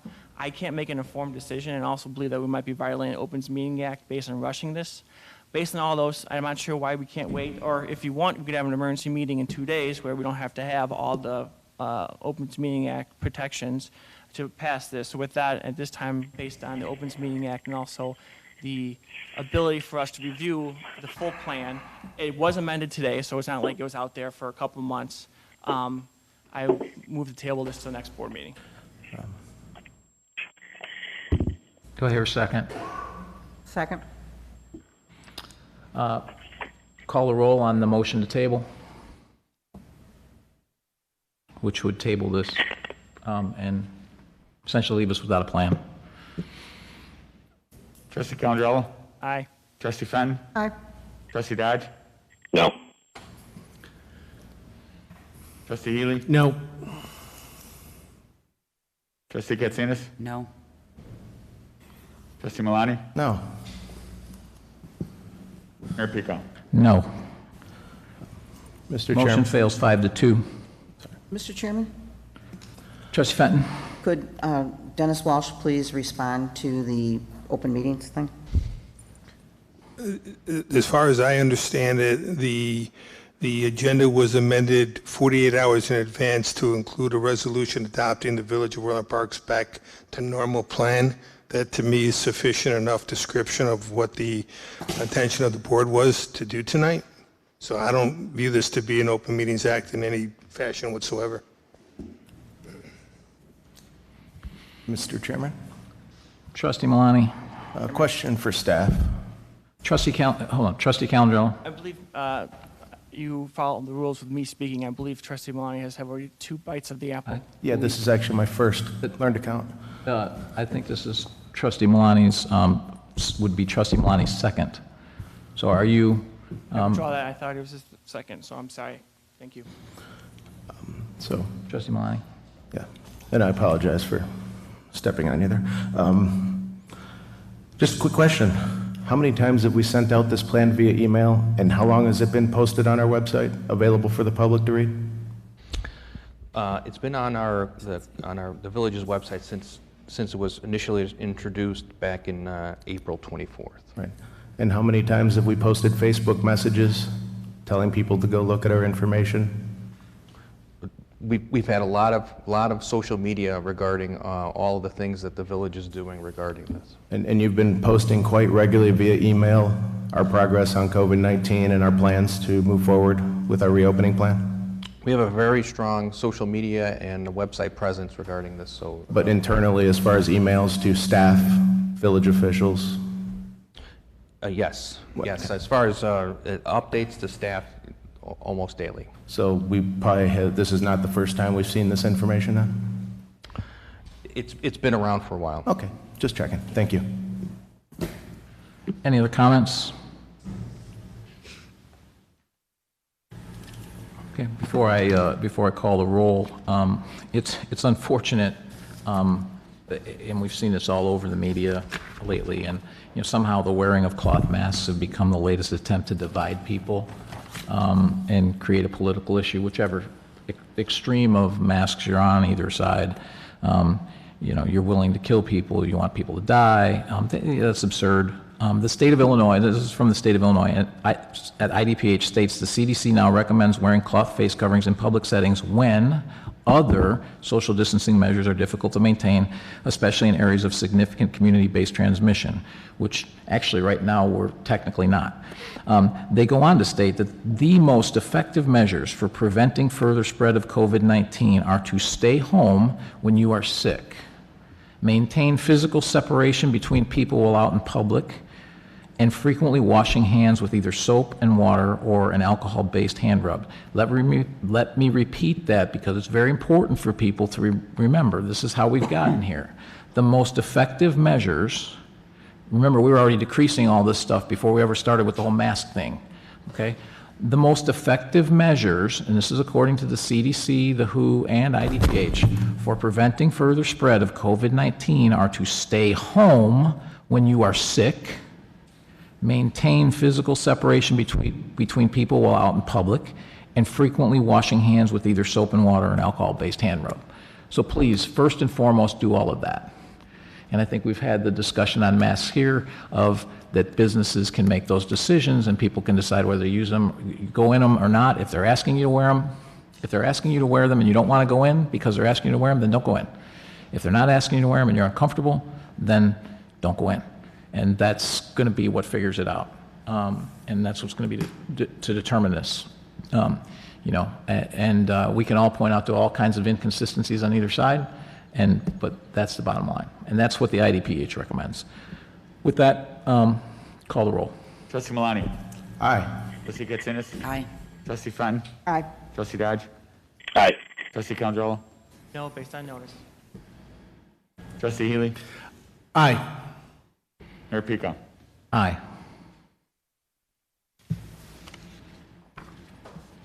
Updated social media policy? Mr. Mayor, Trustee Katsinas. I move to approve the village board to adopt the revised and updated social media policy as presented. Second? Any questions or comments? Call the roll. Trustee Katsinas? Aye. Trustee Malani? Aye. Trustee Fenton? Aye. Trustee Dodge? Aye. Trustee Calandrolo? Aye. Trustee Healy? Aye. Mayor Pico? Aye. Non-scheduled citizens and visitors, I have several. I will remind you, you have 3 minutes. So Susanna Ibera.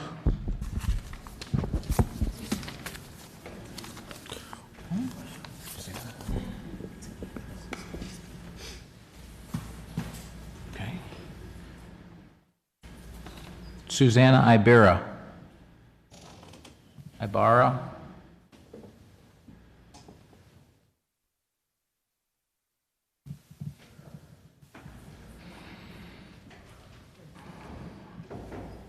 And please state your name and your address, also for the record. Susanna Ibarra, and I don't have to give you my address. That's against my rights. My name is Susanna Ibarra. I've been a longtime resident of the southwest suburbs. I'm also the chair of the Will County Progressives. I think I share some frustrations at the state of our living. Staying home, perhaps while unemployed, is a very difficult thing to do. Our small businesses are suffering. People want to go back to normal. But I think I also speak for everyone in this room when I say that no one is willing to die for that kind of normalcy. No one is willing to get severely sick for months or put their loved ones at risk to pretend that our lives are normal. No, our lives are not normal. When a pandemic is disseminating our economy and killing our parents and children, that is not normal. So it bothers me to see this mayor pretend that everything is normal. It bothers me to see our mayor using the money that we pay in taxes to litigate our way into forcing the whole state to ignore our healthcare experts when they tell us to stay at home. It bothers me when we see small businesses suffering and workers sidelined. We're using taxpayers' money on frivolous lawsuits and not meaningful investments in our workers. That is shameful. Every one of you holds this position right now because we trusted you as elected officials to do the right thing. So I think you're looking out for your own interests. I think this is a political ploy. The trust you had with the public has been broken. You chose politics over lives and to cover your own backs, and it's a disgrace. And let me just tell you, so everybody knows, I've lost 5 loved ones to COVID. And let me tell the mayor, I didn't know that he was an epidemiologist, but there are many people that are completely asymptomatic. They don't stay at home because they don't know they're sick, and they're passing it around, and they're killing people. So, thank you.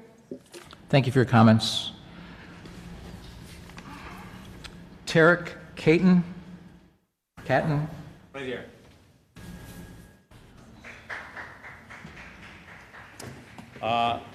Thanks for giving me the time to speak. I was compelled to speak here today because I've heard a lot from the board and from the mayor from the beginning of this pandemic. And again, can you state your name for the record? Oh, my name is Tarek. I live right up the street. So I heard a lot in the beginning of this pandemic about how much the board and the mayor were concerned for the citizens, the residents, and the businesses within the village. And what I have learned in recent weeks from things that I have read is that there is not concern and care for those residents, but there is pure contempt for the residents of this village, and that's displayed through actions. So the first action that I learned about was about the lawsuit that was just mentioned, a lawsuit that, despite whatever beliefs you may have about the governor, is a complete and utter waste of time. And it will, and I will quote the Chicago Tribune, be a lawsuit is a colossal waste of taxpayer money. That's the Chicago Tribune.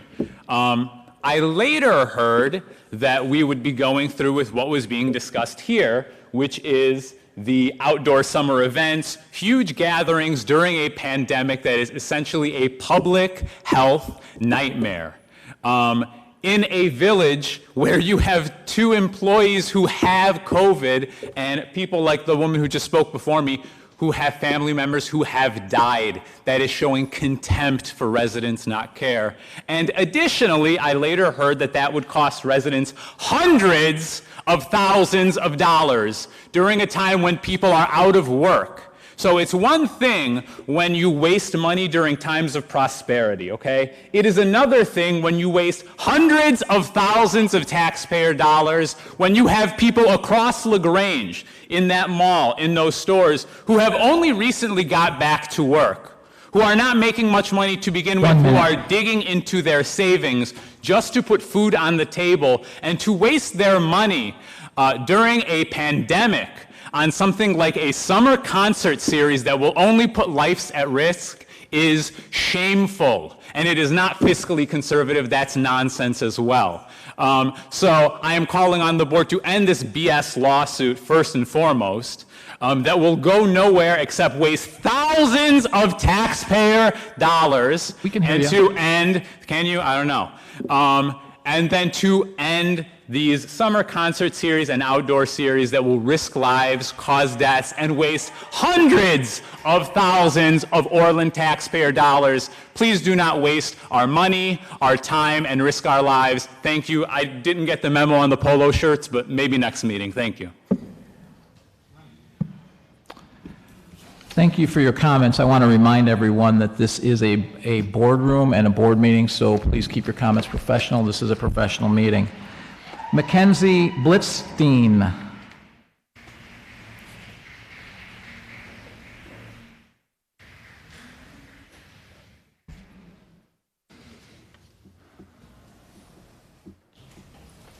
Okay. Mackenzie Blitzstein. He's coming. I see.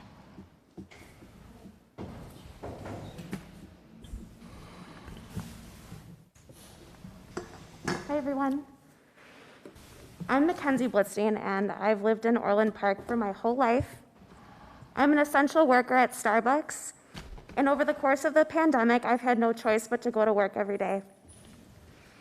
Since March, people across the village have really stepped up and banded together by making masks, donating to organizations and to people in need, and staying home to reduce the spread of the virus. But unfortunately, the messages to protect public health seem to resonate with everyone except you, Mr. Mayor. In multiple village videos, and seeing you come into my own Starbucks, you never wear a mask, and you've even quoted them as unconstitutional. I'm shocked that the official Village of Orland Park government account can be promoting such political propaganda when a mask is the easiest possible step to reducing the transmission of the virus. Apparently, you think you're exempt from the virus and the rules don't apply to you. As an essential worker, I go to work every day and have been tirelessly cleaning and protecting my baristas and customers. I do not make a lot of money. I remain stunned at the people who have effectively given up on following the rules like you, Mayor Peaklaw. Even as you sit here tonight, you dismiss opponents and people like me who are trying to get us back to normal. Your idea of normalcy is ignoring my business's request to wear a mask and suing the governor when you don't get your way. You just stated that if you don't want to wear a mask when a business requires one, that you don't go in. So why did you come into my store last week and ignore the sign to wear a mask and then roll your eyes when a barista asked you to put one on?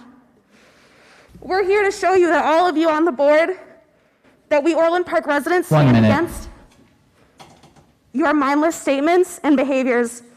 We will put public health as a priority, and I reject your empty rhetoric. You have no compassion for others, and it shows. COVID-19 is still very real, and it has even hit 2 members of your village staff, yet you can be seen cruising around Orland without a mask. A mask is the absolute bare minimum to protecting public health, and I wish you all would realize that wearing one protects essential workers like me, who have been serving you for the last 4 months. I have some updated recommendations from the CDC, as well as an extensive list of studies to support this. I urge you to read it and revert your ignorance. Thank you for your comments. I guess the only question I would ask you is, I know exactly what you're talking about going into Starbucks, and I was asked to put the mask on, and I did. Nobody at your tables are required to wear masks, are they? No, no one in your store was wearing a mask at the tables because they're not required to, when they eat and drink. So I'm just asking you, did I put the mask on when I was requested? You are, but you rolled your eyes. Did I put the mask on? I did. Thank you very much.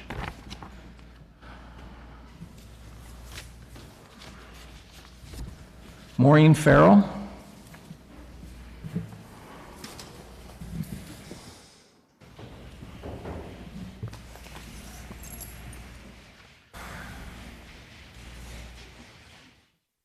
Good evening, everybody. And my name is Maureen Farrell. I've lived in Orland Park for 29 years, raised my family there. And I just want to say that I'm very proud of the progress that the village has made, and that I believe that we have a very family-friendly village. We have wonderful education. And why am I bringing this up? Because we also have a strong sense of community, that because of this, Orland has been able to attract large businesses and develop our economy. And I say all this to question the current trend by the mayor and the board to waste our tax dollars. I have 2 major thoughts that I'd like to leave with you. First is, I've been a nurse for 45 years, and I want you to please believe the scientists and put public health first, please. And my second thought is that you please be fiscally responsible and drop the lawsuit against the governor and cancel the concerts that will cost us hundreds of thousands of dollars as taxpayers, And the most important part is, please listen to us. We are your constituents. Thank you. Thank you for your comments. Stephanie Hartman.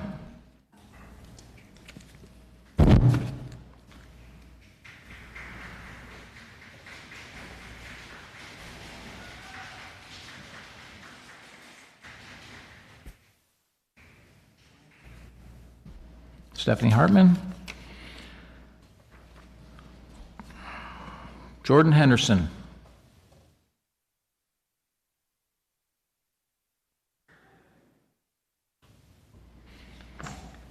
Jordan Henderson. Stephanie's coming. I must not hear you. I don't know any of these people. Please state your name. I'm Stephanie Hartman. I've lived in Orland Park my entire life. I want to call particular attention to the resolution tonight supporting all summer events, the summer concert series, the Taste of Orland, and more. First, why are you wasting time on the agenda to create a resolution on this? All events could proceed as planned without having to make a public spectacle out of them. As 2 village employees have tested positive for COVID, including one in the Parks Department, public health is hardly mentioned anywhere tonight. That's a shame. But since that topic, unfortunately, isn't resonating with the village board, I'm here to talk tonight about the cost of these summer events have incurred on the village. Our national economy has taken a major hit over the last few months. Almost 18 million people are without a job. Overall unemployment is around 11%, but those rates are steeper in minority communities. Orland Park residents and workers are not exempt from these unemployment statistics, but the village has not created any relief for those workers, essential and non-essential, and has laughed off any attempt to do so, citing how much money it would take. Nevertheless, the summer events are proceeding as planned. After filing a Freedom of Information Act request, I discovered that the summer concert series this year is set to lose the village $360,000. That means that even before COVID-19 hit, the village was operating at a budget of negative $360,000 for the concert series. The mayor's claims for months that we'll lose so much money if we cancel the concert, but the records show that they've always been operating at a deficit. Some of the contracts for the concerts were even signed in the middle of March, after we knew how severe COVID-19 was. The wise thing to do as a village would have been to cancel the contracts altogether at that moment and postpone this series until next year. Instead, the mayor doubled down on his unpopular decision and is going even further by pursuing litigation against the governor. How do you rationalize this when all of you on the board still complain about budget shortfalls, including for this event, when we could lose the village nearly $500,000? The incompetence from this board is astounding, and as you selectively pick and choose which facts to report on the dais, this summer events will lead to an even larger budget shortcomings, and your fiscal irresponsibility is out on full display this summer. For everyone on the board who ran campaigns based on balancing budgets, you appear to be lying through your teeth. Thank you. Thank you for your comments. Jordan Henderson.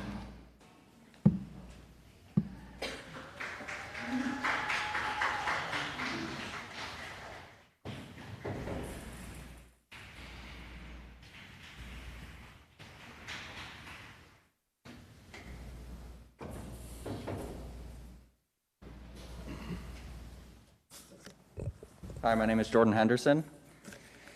At best, Orland Park, led by Mayor Pekow and this village board, has been apathetic to the coronavirus crisis. And at worst, you all have been downright reckless. You would think that 2 city hall workers testing positive for the virus would constitute a wake-up call. But yet here we still are, demanding accountability and change from our elected officials. Chief among these changes is the pointless lawsuit against Governor Pritzker and the so far extremely successful guidelines his administration has put in place throughout the state. Instead of prioritizing the health of Orland Park's residents, this lawsuit seeks to tear down some of the most effective public health strategies in place for the fake promise of returning to normal life.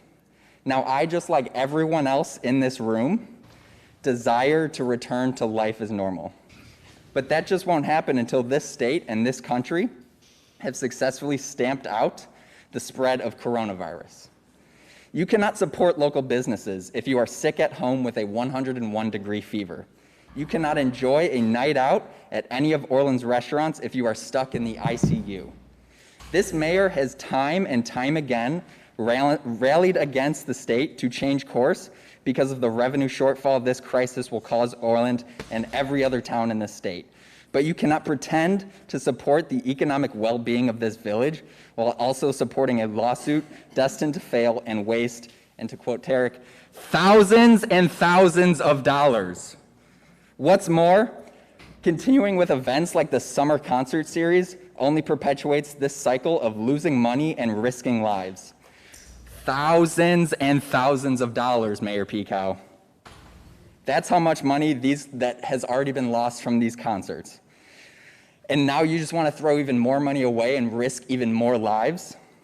1 minute. How can we sit here and act like this is the normal we want to return to? Why not divert this money to further support Orland's residents and local businesses directly? Increase testing, support contact tracing, and provide supplies to residents and essential workers. Why not do something that actually matters? Thank you for your comments. Ellie Keene.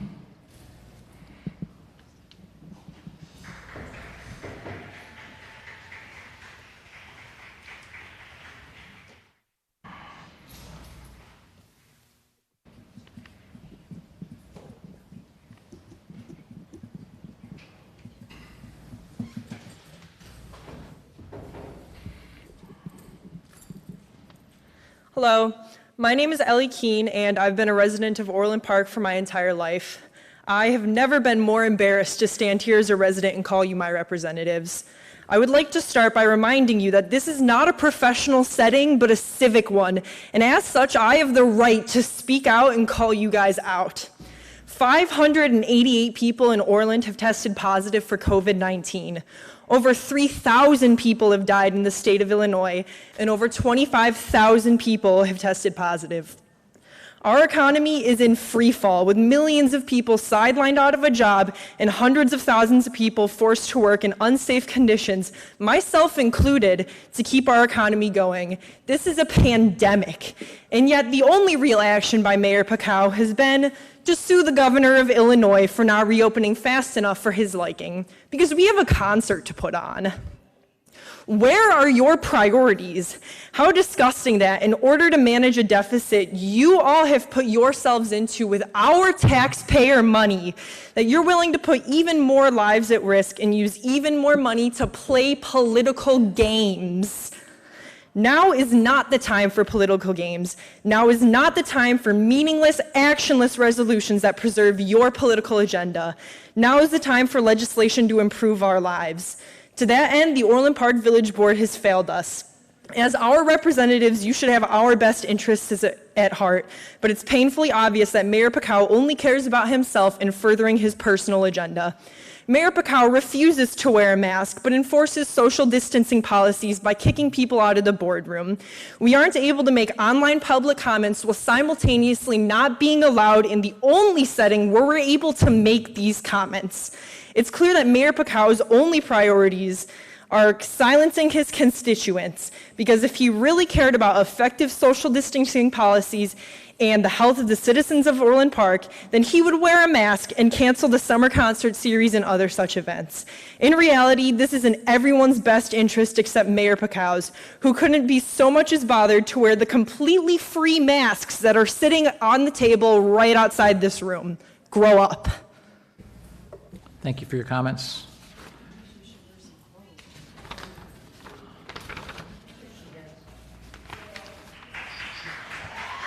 Jean Bailey.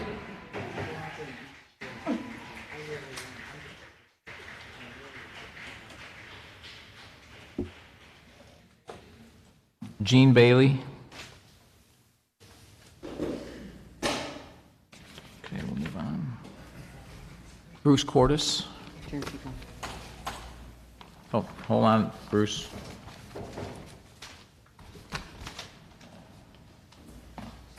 Hello, I'm Jean Bailey, a longtime Orland Park resident. I'm an active member of our community, a mom, and a nurse at Lurie Children's Hospital of Chicago. We've seen developments over the last 4 months of just how deadly coronavirus is. There have been hundreds of cases in Orland Park. I personally know of 7 people that have died, 3 of them nurses, and the youngest one in her 30s, leaving an 8-month-old infant motherless.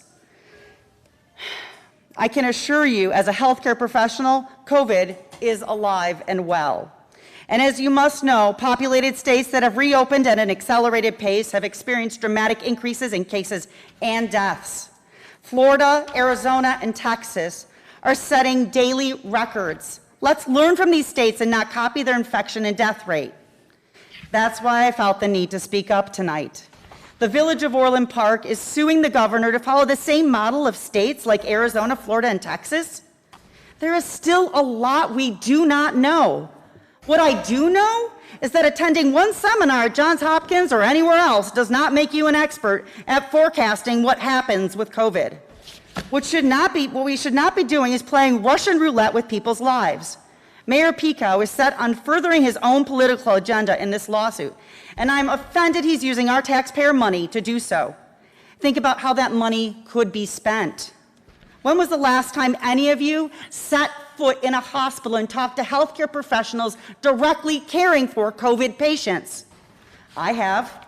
I've learned a lot from individuals like the people who worked at Payless and ran out of PPE and then were resupplied by other providers that they weren't used to, or Silver Cross struggling to get enough ventilators, or Christ, they still have several COVID units open. And it's not just hospitals that have critical needs. Taxpayer dollars spent on this lawsuit could instead help provide breakfast programs for our children in Orland Park, increase our access to technology, and help schools to prepare for social distancing and provide PPE for our school and staff students. And let me just say a word about masks. Masks are widely recognized by medical authorities as the most effective first-line defense against the virus. And it's also what is recommended by the CDC. What masks are not is a violation of a constitutional right. Let me assure you that our founding fathers did not mention masks. And yet our mayor thinks they're unnecessary. Friends, it's not difficult to wear a mask, sometimes uncomfortable, but it's a small price to pay for protecting family, neighbors, and fellow citizens. What is unacceptable is to expect healthcare professionals to care for those who have chosen not to wear a mask and then die. The lawsuit against the governor needs to be dropped, and the authority you have needs to be used appropriately to help protect the residents of Orland Park. Please, listen to us that want to speak our minds. Time is up. Time's up? Time is up. You get 3 minutes. Thank you very much for your comments. Thank you for your time. Bruce Cordes.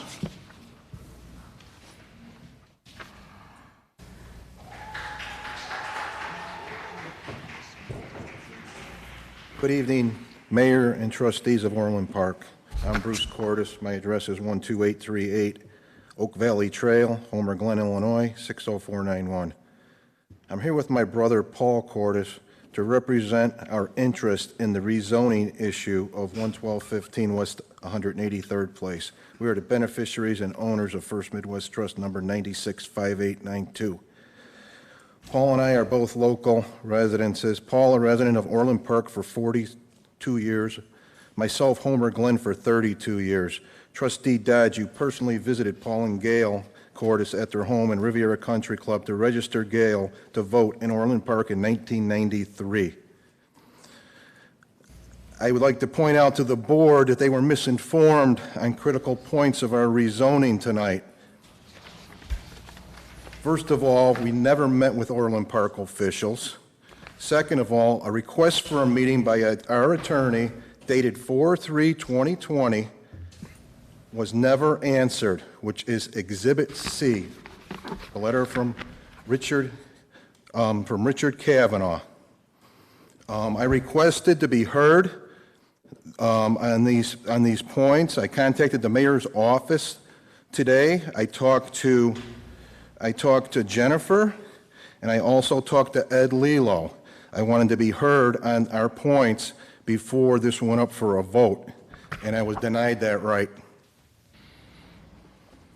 Jennifer assured me I could be heard, and apparently I guess she doesn't carry any information or weight. First, for the record, neither of us or our attorneys were notified of this meeting in advance. In fact, it only came up on the Orland Park calendar July 3rd.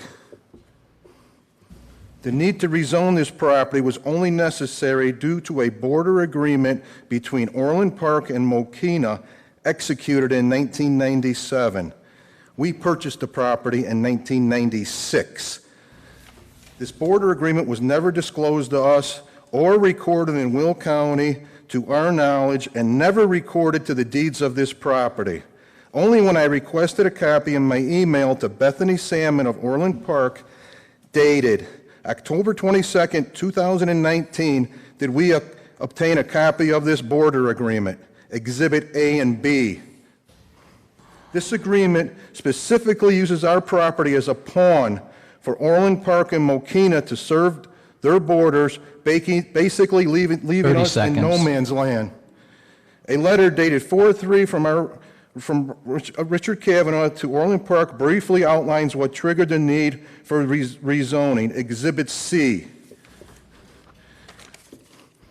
We had 30 trucks and 30 employees at our location at any given time for most of the years in Mokina, all coming and going on a daily basis with no negative impact, complaints, or accidents to our neighboring businesses, residents.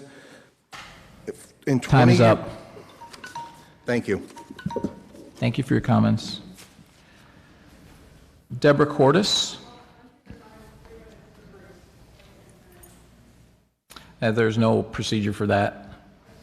You know, you can't give 3 minutes. This isn't the floor of the Congress. If you want to speak for 3 minutes, you have 3 minutes to speak. Do you want to speak? Okay. Paul Cordes. Our rules for public comment are 3 minutes per person, just like all of them got. That's our rules. This is not a zoning hearing. This is not a zoning hearing. This is not a planning hearing. There's a process for going through zoning and planning that starts with our Development Services Department. And Greg, I guess if you could give us the background on that real quick. Sure. I mean, effectively, the property owner elected the Forum of Will County for their rezoning matter. You know, they did have some communication with the Village of Orland Park early on regarding their proposed use. They elected to proceed under the county zoning, and so the county zoning hearing is the forum for this discussion. And what the board passed tonight is the official village position relative to that county petition. And we'd be happy to entertain a zoning hearing here. Correct. I mean, but all the appropriate applications have to be made. It has to go through the process, which would start with our planning commission. Then it would go to the committee of the whole. Then it would come to the board, and both the planning and the planning commission is a public hearing. You guys gave 9 people 3 minutes on one subject. I did, and each person gets 3 minutes. That's our board rules.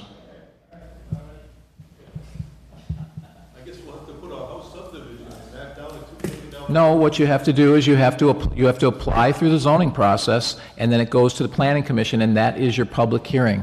Public hearing is not on the board floor when we're passing a resolution regarding another hearing in another county. That's not a public hearing. This isn't. You refused to go to the Will County meetings. You refused to answer my attorney's letter that offered to come in and explain our position to Orland Park zoning. I have not refused anything or had any conversation with you whatsoever. Today, and this was on the agenda, and you've already applied at Will County and gone through all the zoning. That's not going through our process and our zoning process. Our zoning process, the emails from Bethany, did it explain our zoning process and all the information that was required? Can you answer that, Ed, for me, please?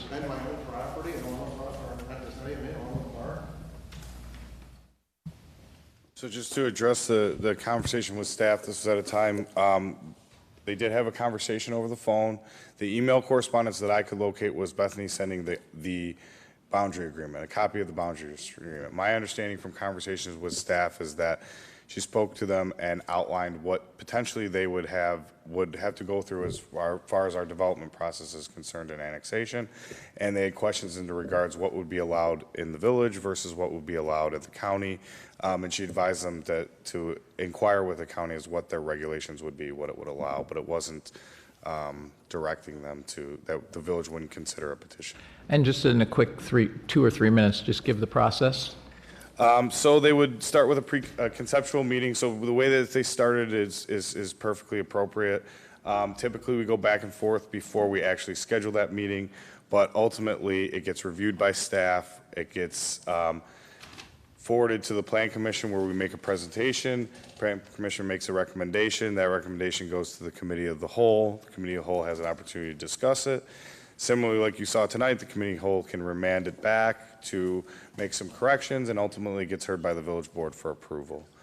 With an annexation, there's an extra step where there's a public hearing held at the village board level, but essentially that's the process. So there's two public hearings, one's at the Planning Commission and one again because it's annexation, one again at the village board, correct? Correct. Okay, thank you.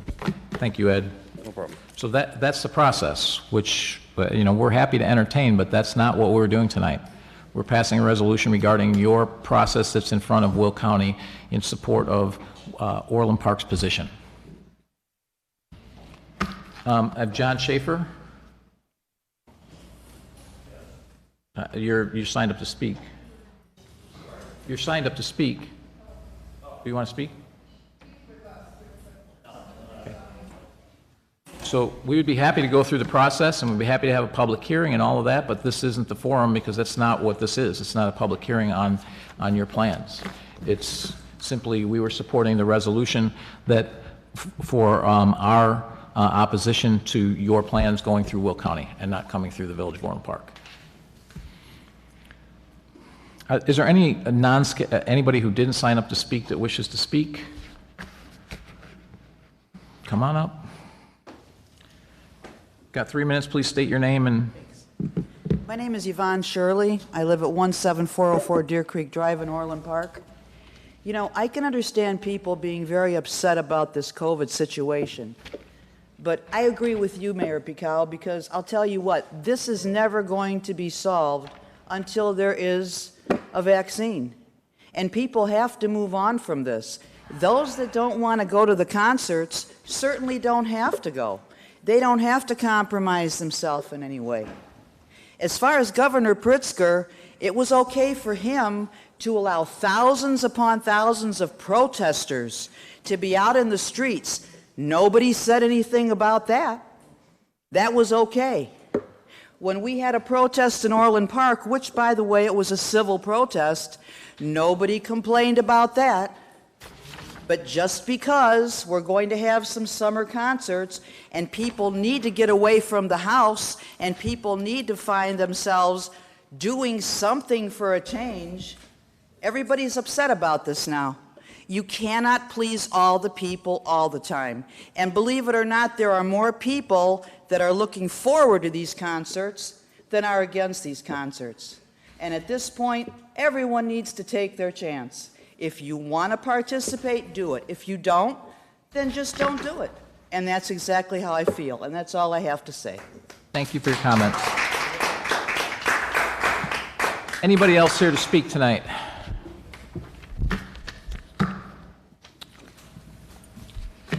Come on up. Good State evening. your name. My name is Virginia Williams, and I've been in this village for 42 years. Different village from 42 years ago. But Mayor Pico and trustees, I want to thank you because there's been some things that weren't done with the last group that were up here that I thought should have been done. Thank you for the street repairs. Thank you for letting me make my own decision on what I want to do. I've been in the medical profession for years. I've been to the factories where they make those fantastic masks. They are the worst things that you can have. After they're through making those masks, they are spraying them inside and out, which will make you very sick and has. The reason Palos Hospital hasn't got what they needed is because Loyola took it when they walked out from them. Silver Cross, Palos Hospital, and Christ Hospital. We may have had an epidemic, but there were always room at those hospitals. They didn't turn anybody away. So I'm sorry for people. If you want to wear a mask, it's your choice. I don't want to wear a mask, and I'm not going to. And if I have to go into a store and they don't want me to go in that store without a mask, I don't support them. As far as people not able to go back to work, we can't get a right situation here. Washington's all in turmoil. Chicago, you go visit St. Louis, not St. Louis, Missouri, Springfield. They don't want anything to do with Chicago. They want it to be another state. So you tell me, where's there a right place here? Where's there a wrong? Just give me my damn independence and let me do what I want to do. Thank you. Thank you, Jenny. Thank you for your comments. Anybody else to speak? Okay. Board comments. Trustee Fenton. First of all, I would like to, since my voting record was brought up at a recent event, I'm just going to put my voting record out there on a couple issues and let everybody know why I voted the way I voted. When I voted against the celebration that just took place over the 4th, I was not voting against anyone's independence. This is a great country and we do have our freedom of independence, and that's what we were celebrating on the 4th of July. I was all in favor of the fireworks. However, I had to vote against the entire situation because there was a gathering with the bands prior to. If it had been separated, my vote would have been yes for the fireworks, but no for the band prior to. Also, as far as since the voting record it was put out there, I'd also like to put out there that I did vote no against the lawsuit against the governor because I felt it was personally a waste of taxpayer dollars. Anything? As far as the events go, I also voted against that this evening, and I voted against several of them prior to this because I also agree with Trustee Calandrello, the smaller events where it can be better social distance is fine, but offering large gatherings, in my opinion, is not a safe thing to do. And one of the big reasons for all of this, too, is that we are putting all of our employees at risk. Although, once again, the village manager will say that they all have PPE equipment, how many first responders who had their PPE equipment died? We can't say it's going to happen here, but you don't know. Those first responders who went to work didn't think they were going to die either, and they had all of their equipment. One person asked when was the last time somebody was in the hospital to experience what was going on. I was there. I was there for 29 days. I didn't have COVID, but I was in and out for 3 times and saw what those first responders had to go through. And it was horrible. It was horrible to see what those people went through. Yes, this is the United States of America, and you have the right to go to events, not go to events, to shop where you want to shop, shop where you don't want to shop. And that's the wonderful thing about this country. We do have a choice. But make sure when you're criticizing somebody, make sure you have the right information on how things went down, what the true votes were, and whether or not somebody agrees with me or disagrees with me, that's their right. And my right up here as a representative of the community is to vote for how I feel I'm representing the people in this community. And from the emails and phone calls that I get, so far I've been doing a pretty good job, especially on these votes. But if my voting record is going to be stated at an event, I just wanted to clarify how I did vote, why I voted the way I voted, and it wasn't against the fireworks and or the independence in this beautiful country that we do live in. So I hope everybody did have a safe and happy 4th of July. I celebrated with my immediate family. That's what we chose to do. However, I had a personal fireworks show at the end of my block. I don't know who was doing the fireworks, but there were enough fireworks in every subdivision where I live and where the chief lives that you could just sit there and watch all the fireworks. So I just really hope that our employees get the opportunity to make their own decision whether or not they want to work these events or not work these events. Thank you. This is the second or third time this has come up. George, can you please explain again publicly, because the entire board does know this, so can you please explain for the public the status on our employees? So when we do these, when we do the special events, there's a sign-up sheet that goes around, and they sign up for these shifts if they want them. And so we get people that sign up all the time. They volunteer to come to our special events. That's just new because you know as well as I do, the staff members were told they had to work the concerts. Now, that may have changed since COVID, but prior to, that was not the case. That has not been the case since COVID, and the board's been informed of that several times. So, and then as far as just coming to work, employees they can. I didn't say anything about work. I was talking about the events. Oh, so yeah, there's a sign-in sheet that goes around in Public Works. They could pick whatever they could pick whatever shifts if they want to do that. We don't have a problem getting people to volunteer for that. Okay. And we do like the 4th of July. We doubled the amount of restroom facilities. We brought in the cleaning company, the private contractor cleaning company. They were hitting all those sites on a regular basis. We doubled the amount of hand wash stations. We even put facilities out at Meadow Ridge and Centennial at the middle school so that the people, whoever parked there, would have them. And so we also had a lot of alcohol stations, not the drinking kind. And PPE is plentiful in our organization.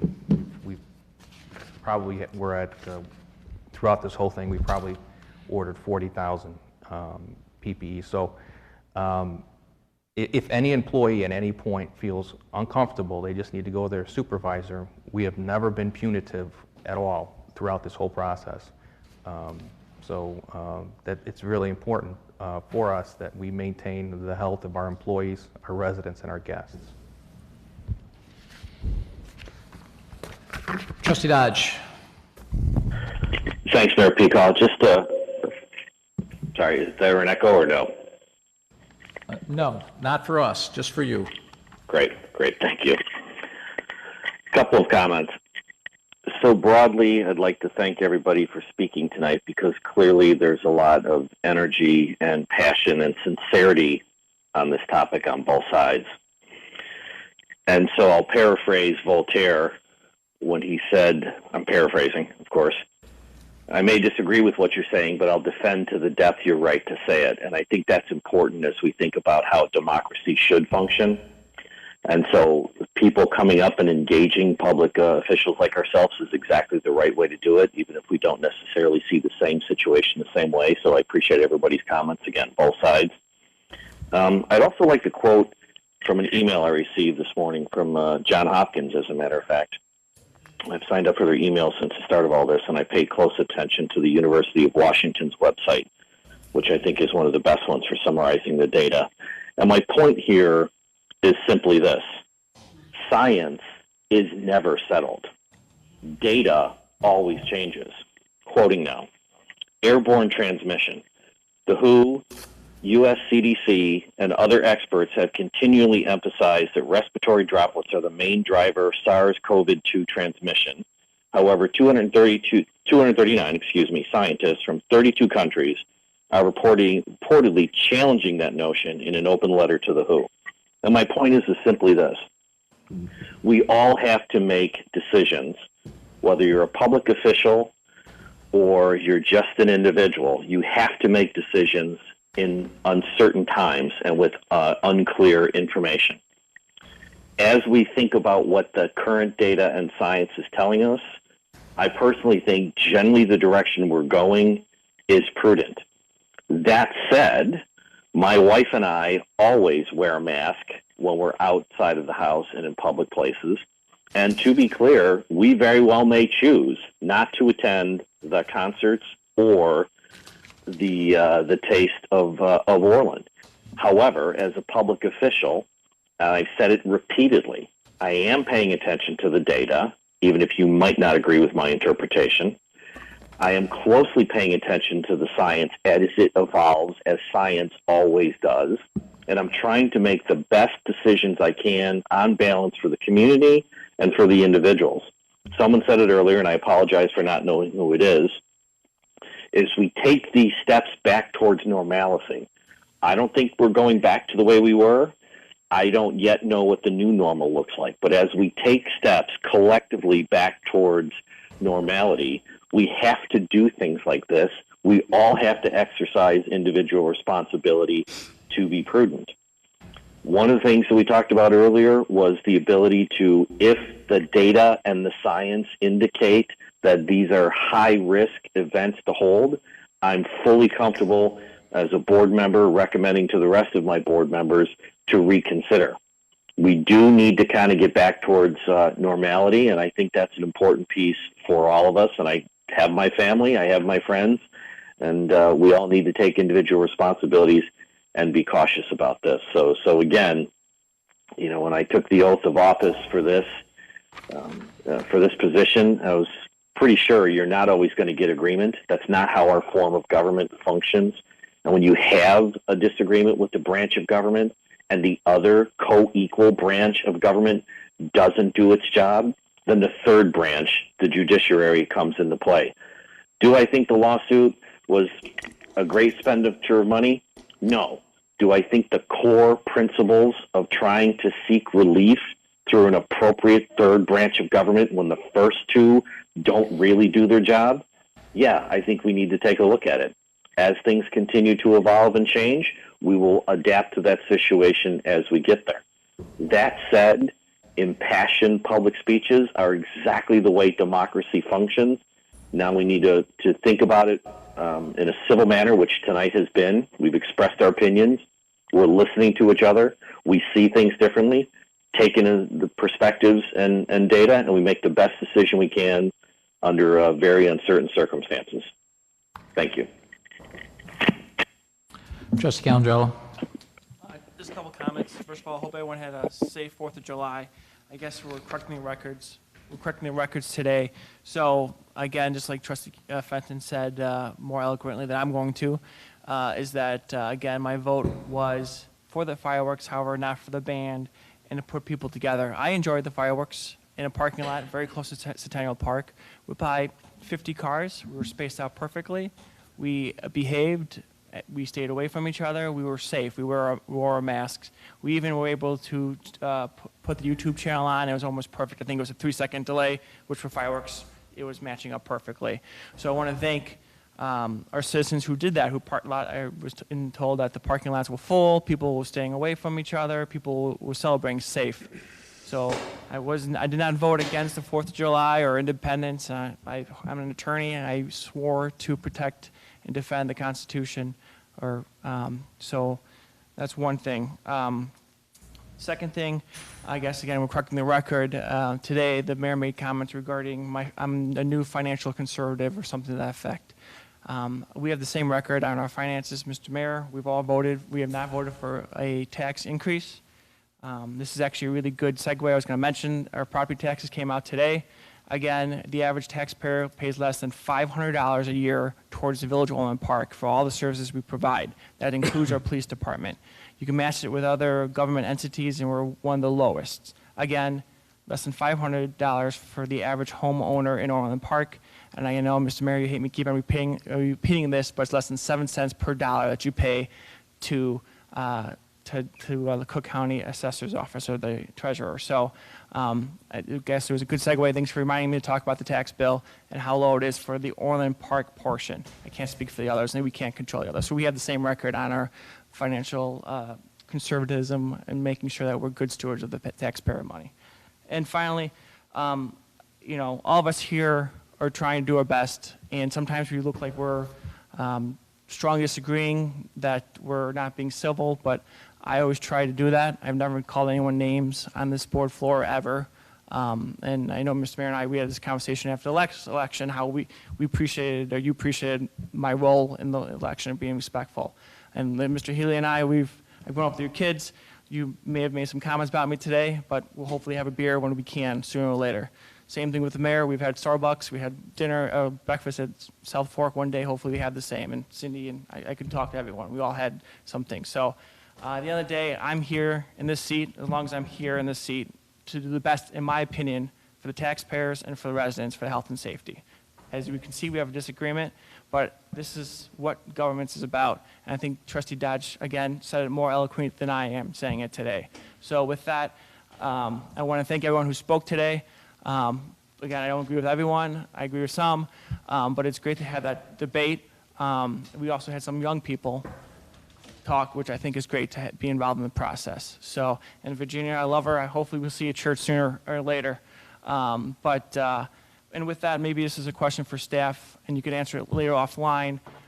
If we're Zoom eligible for people to call in still or not. I think we are. For if we, instead of having 100 people today or whatever the number was, if we can have these call-ins for the public, might save some space here because we ran out of room in the boardroom. So thank you with that, and have a good day. Trustee Healy. My first comment goes out to Police Chief McCarthy. Thank you for your service, as well as I just find it amazing how Chicago is 15 miles away and has all these murders and shootings, and we live in one of the most peaceful villages around. I mean, it's a testament to I'd say good trustees, but no, really, I think it's more or less the police force itself. And thanks for setting that system up, and we go to bed every night thanking God for that. So my other comment is just, I'm just perplexed with our governor. And I'm a Southside guy who says, where'd you go to high school? Where'd you go? To get a little background, try and understand where you're coming from. Does anybody know where the governor went to high school? Does anybody know where he was born? Does anybody know where he went to college? Does anybody know, he went to Duke, by the way. I think he went to Duke. So, does anybody know where his first job was, or how he... I'm sure there's a building named after his family somewhere there. Yeah, so does anybody, what do you know? It's hard to believe that he would have empathy for smaller businesses. But then, okay, well, we'll give him some chances. We'll get him into government. And he, instead of fixing the obvious pension liability with all its failures and that, he wants to raise taxes. He wants to crush that business class, crush those people, those self-employed people. And here he is with coronavirus. He's crushing businesses that don't have to fail. They've got their life savings and all that. And the coronavirus does it. Then you look at the thugs, looters, and rioters, and police are backing away from letting people just have these businesses to loot and destroy the confidence of the people in here. These people here, some of the people here, I got the impression that they're all too willing to give up their rights of here. And one of they give up their rights to freedom. They want everybody to wear the same clothes, everybody have a mask on, everybody do this, everybody do that. No, it doesn't work that way. That's socialism. We have the freedom, thank God, to make this a successful place. You have to take those rights easily, and it's as most of our trustees agree that, well, I'm so old that I say that I go back when it was okay to disagree with people. So I'm fine, you disagree, that's okay. I think these people, a couple of the people tonight showed some class, polite and professionalism in their things, but all too many it was theater, in my humble opinion. Thank you. Trustee Katsinas. Well, the guy from Leo stole my thunder. You are a Leo person, right? That's right. What? I skipped high school. I went to Ignatius. Oh, that's right. I forgot. Excuse me. I just wanted to say thank you to our chief. You know, we saw you all over the media, and we had you for a long time. We're really, really going to miss you, and there's going to be very hard shoes to fill. So I thank you for everything.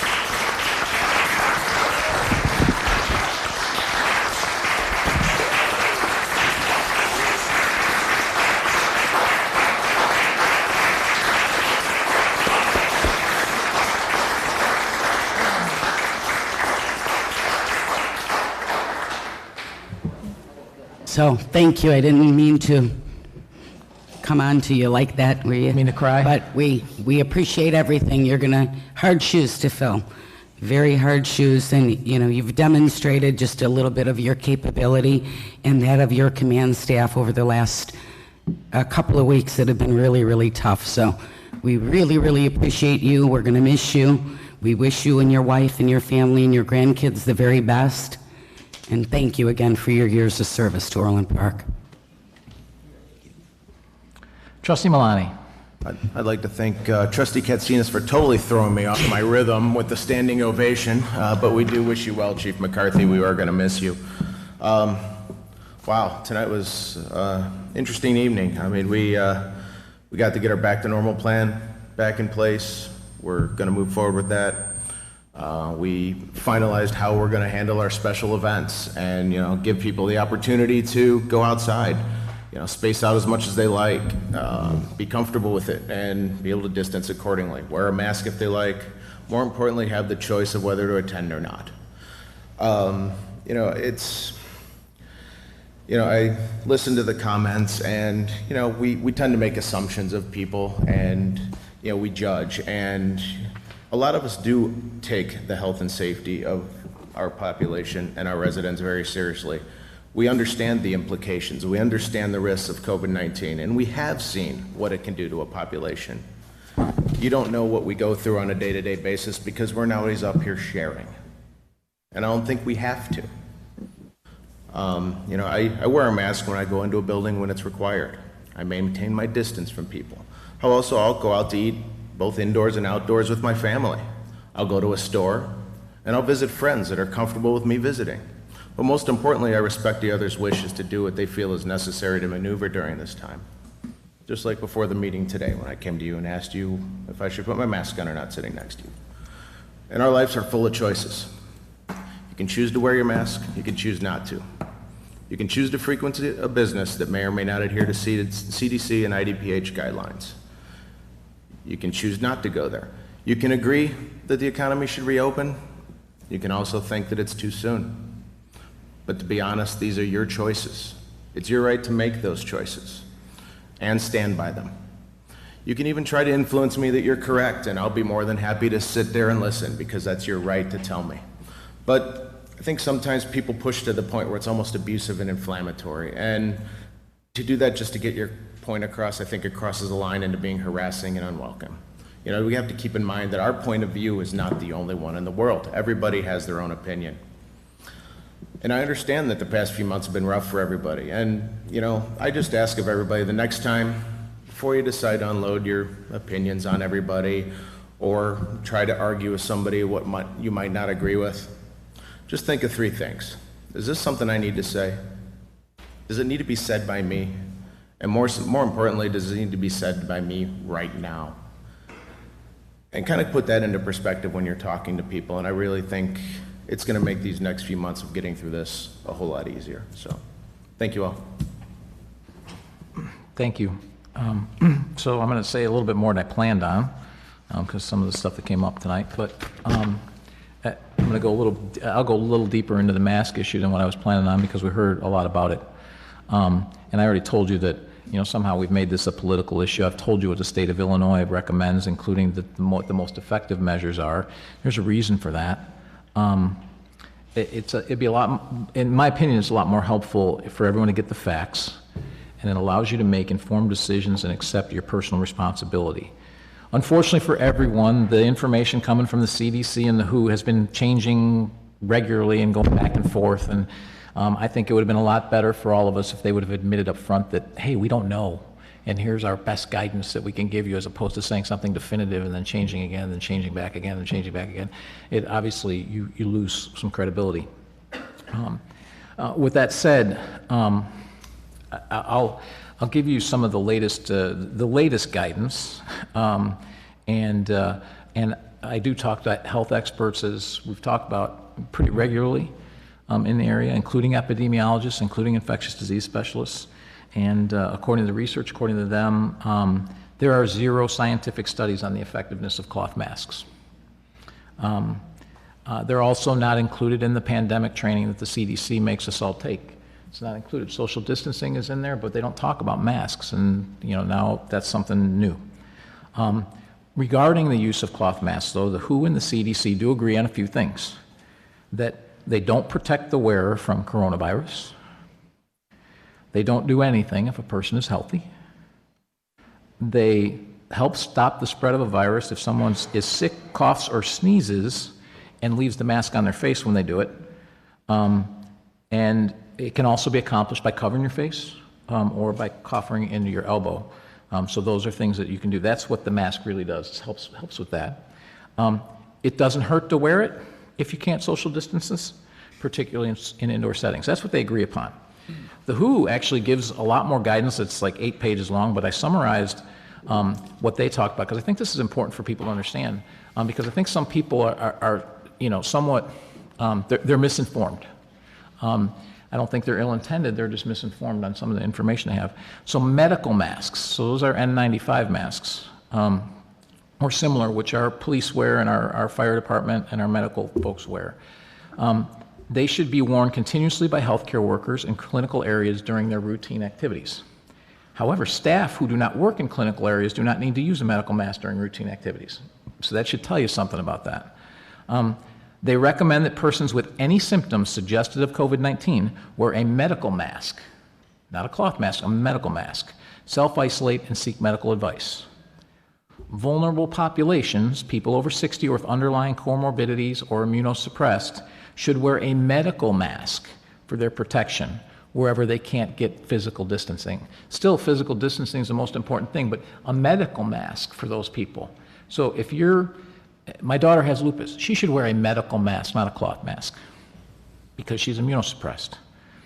Non-medical cloth masks, here's the potential benefits from the WHO. This is straight from their guidance. It has the potential benefit for source control, that's sneezing and coughing, for the general population in public settings, grocery stores, gatherings, closed settings, churches, mosques, etc.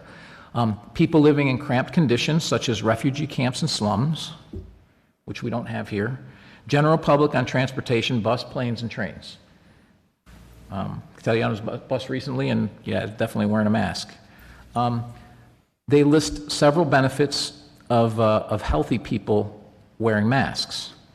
Reduce potential exposure from infected persons before they develop symptoms. So these are the asymptomatic people we're talking about. They think they're healthy, but they're not. Then the next four are really interesting. Reduces the stigmatization of individuals wearing masks to prevent infecting others or themselves. So it reduces people who are stigmatized. It makes people feel like they can play a role in contributing, stopping the spread of the virus. It reminds people to be compliant with other measures, and it has potential social and economic benefits by encouraging the public to create their own fabric masks, may promote individual enterprise and community integrations. You notice that the bulk of these are not about health. They're about good feelings, feeling part of the community, and that's important during this time, but that's what the benefits are. Now, here's the potential harms, according to the WHO. Potential self-contamination if non-medical masks are not changed when wet or soiled. Also potential contamination if not worn correctly or manipulated. So you're only supposed to touch, and this is the same with a medical mask, you're only supposed to touch it out here. The minute you touch it here, it loses its effectiveness. So, and I challenge anyone in here to say that they haven't done that. And so it's not effective anymore. Okay. Potential headache and or breathing difficulties. I'm sure many of you have experienced that. Potential facial skin lesions or acne. Difficulty communicating clearly. Potential discomfort. A false sense of security leading to potentially lower adherence of the critical potential measures such as physical distancing and hand hygiene. So the usual, we're doing this so I don't need to do that. You got to distance and clean your hands. Poor compliance, especially with young people. Waste management issues, improper mask disposal, we've all seen them on the ground somewhere. Difficulty communicating for deaf persons who need lip reading, and disadvantages or difficulty wearing them for children, developmentally challenged people, elderly persons with cognitive impairment, also those with asthma. My wife has a difficult time wearing a mask, or respiratory problems. So those living in hot, humid environments like we've been dealing with, it makes it harder to wear the mask. I think we all have experienced that. So that's the actual guidance that's out there, which is why it's so damn confusing and why it comes down to what are you personally comfortable with to some degree. My thing is, I just try and stay away from people because I know that's the best way to handle this, is to try and stay as clear from people as you possibly can. So, but what you saw tonight, and I'll echo a little bit of what some of the other trustees said, it's how democracy should function. We should be having discussions. I heard a lot. In fact, I think that's all I heard was, Mayor, you did this, Mayor, you did that, Mayor, you did this. I think everyone on this board would agree the mayor hasn't done anything. The mayor's one vote. The board has done this because the legislative body has acted. Tonight, the legislative body enacted the plan. The legislative body decided to file a lawsuit. The legislative body has taken all of these actions because that's the way it's supposed to work. We had a discussion on the board floor. We don't always agree. Sometimes it's 5-2, sometimes it's 4-3, sometimes it's 7-0. It was 6-1 tonight as well. Sometimes we have those disagreements, we have those votes. That's okay. But we vote because we're a legislative body. We're not one person making these decisions. That's the problem with what's happened in the state. It's been one person making these decisions. Do I agree with everything the governor's done? No. Do I think who's fallen down on the job? It's been the legislature. They didn't do their job. They didn't do what our board does and show up and do their job. But you can, some of the facts that were given, one of the things talking about, you can certainly try and influence me, and impassioned discussion is fine, but it's a lot better to influence at least me with good hard facts. And because emotion, I have to take the emotion out of it and look at the facts. And I'm looking at the facts all the time. But for example, we talked about financial issues. Let me talk about this from a financial issues, from the revenues that we've lost. $3.5 billion was given to the state, of which 45% of that was supposed to go directly to municipalities less than 500,000. That would be us. That's roughly $1.5 billion to state municipalities. You know what the state legislature said? We're only going to give the municipalities $250,000. We're going to swipe that other $1.25 billion. Let me tell you what $1.5 billion, if it's done on a per capita basis, is to the Village of Orland Park. It's about $9.5 million. George, would that do a pretty good job of plugging our hole? Sure would, wouldn't it? How much are we getting? $450,000? Is that what we've gotten? So what we've been promised so far? $9.5 billion, 400. I think we've been a little shortchanged by the state. So for those who want to attack us for fiscal responsibility, I say take that passion and take it to where it really belongs, because it affects every town. Because Harvey's getting screwed, Posen's getting screwed, Mokina, everybody's getting screwed, because the state can't do its job and hasn't done its job for a long time. The reason that the Village of Orland Park is able to weather this storm is because we as a board have done a lot of good things in the last few years and put us in a position where we can hack this. Someone mentioned 3,000 deaths. Please make sure you get your facts right. It's over 7,000 deaths here in Illinois. Okay? 3,800 of which roughly are from long-term care facilities, 55%. Who is solely responsible for long-term care facilities in the state? It's the state. No one else can do anything about long-term care facilities. The state failed our long-term care facilities. They failed our seniors. They opened up visitation again in phase 3 to our long-term care facilities. The CDC says no visitors, restrict that until you're fully open. So they've even exposed them more. It used to be 45% of the deaths were in long-term care facility. Now it's 55. It's 97% here in Orland Park. Well, I heard Palos had a shortage of masks. What were we doing? Palos had a shortage of masks because the state didn't do their job. The state Department of Health did not have masks for our first responders. We had to go get masks for our own first responders. We had to go get masks for medical, for our own medical offices in Orland Park. That's what we did. Where the state was failing our medical offices here in Orland Park, we stepped up and we provided masks. How many roughly were taken? 3,000, 4,000?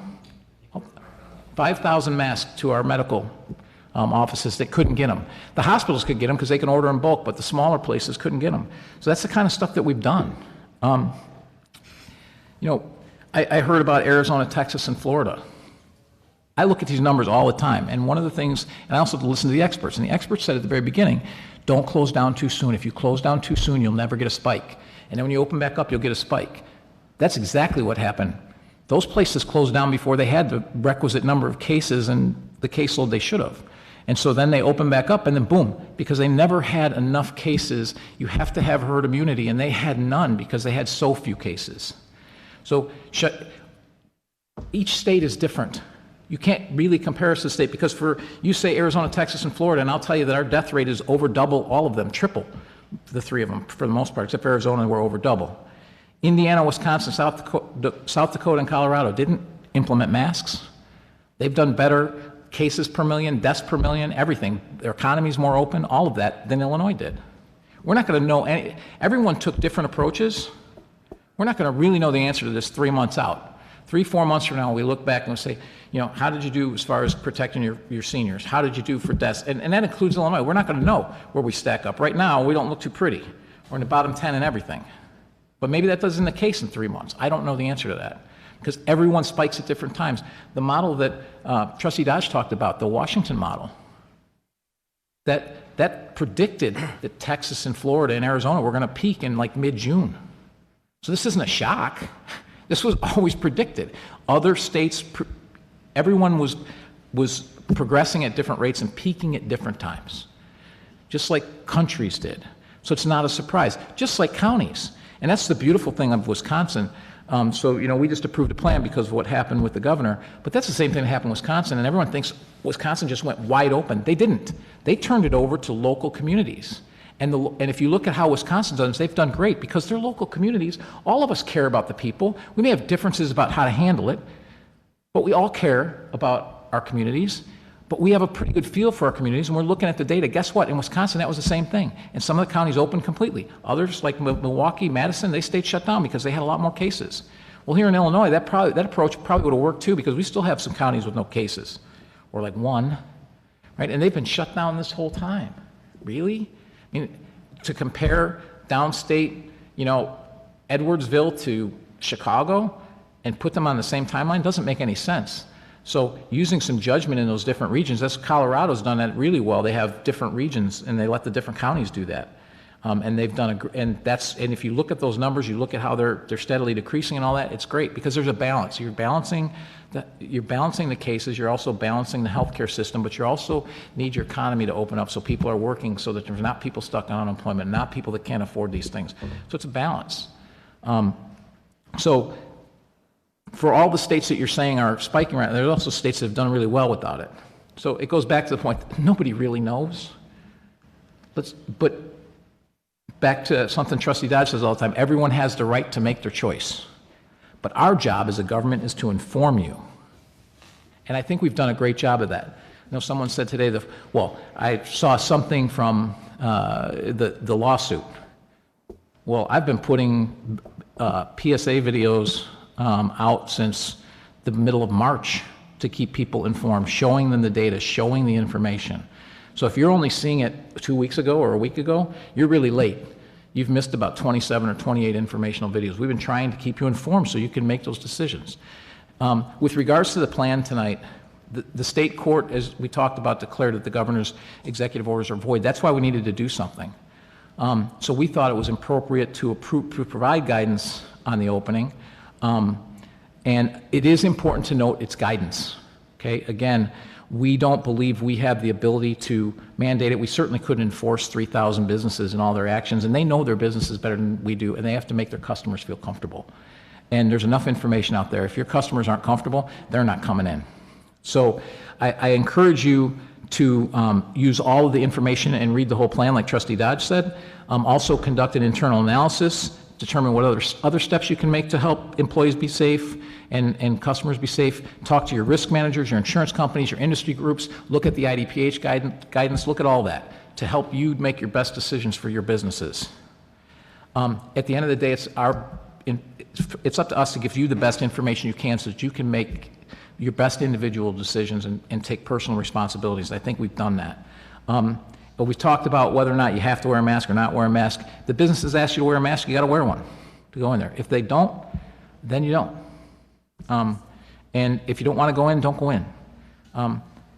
The important thing tonight, though, to really remember is that instead of one person dictating guidance, we all had this. And this plan's been out since April 24th, so everyone could have commented on it that whole time. And there were minimal changes to it tonight, other than the executive summary, which was a bit dated. The plan is sound. It's based on expert guidance. It's based on research. It's based on dialogue with many health experts. Unlike the state, we don't have health experts in our employment, so they can't risk medical malpractice by putting their name out there, but they were involved. They did review the plan. They did think it was sound. And it's not that much different, actually, than the state plan. It really isn't. There's very few differences, but the differences are important.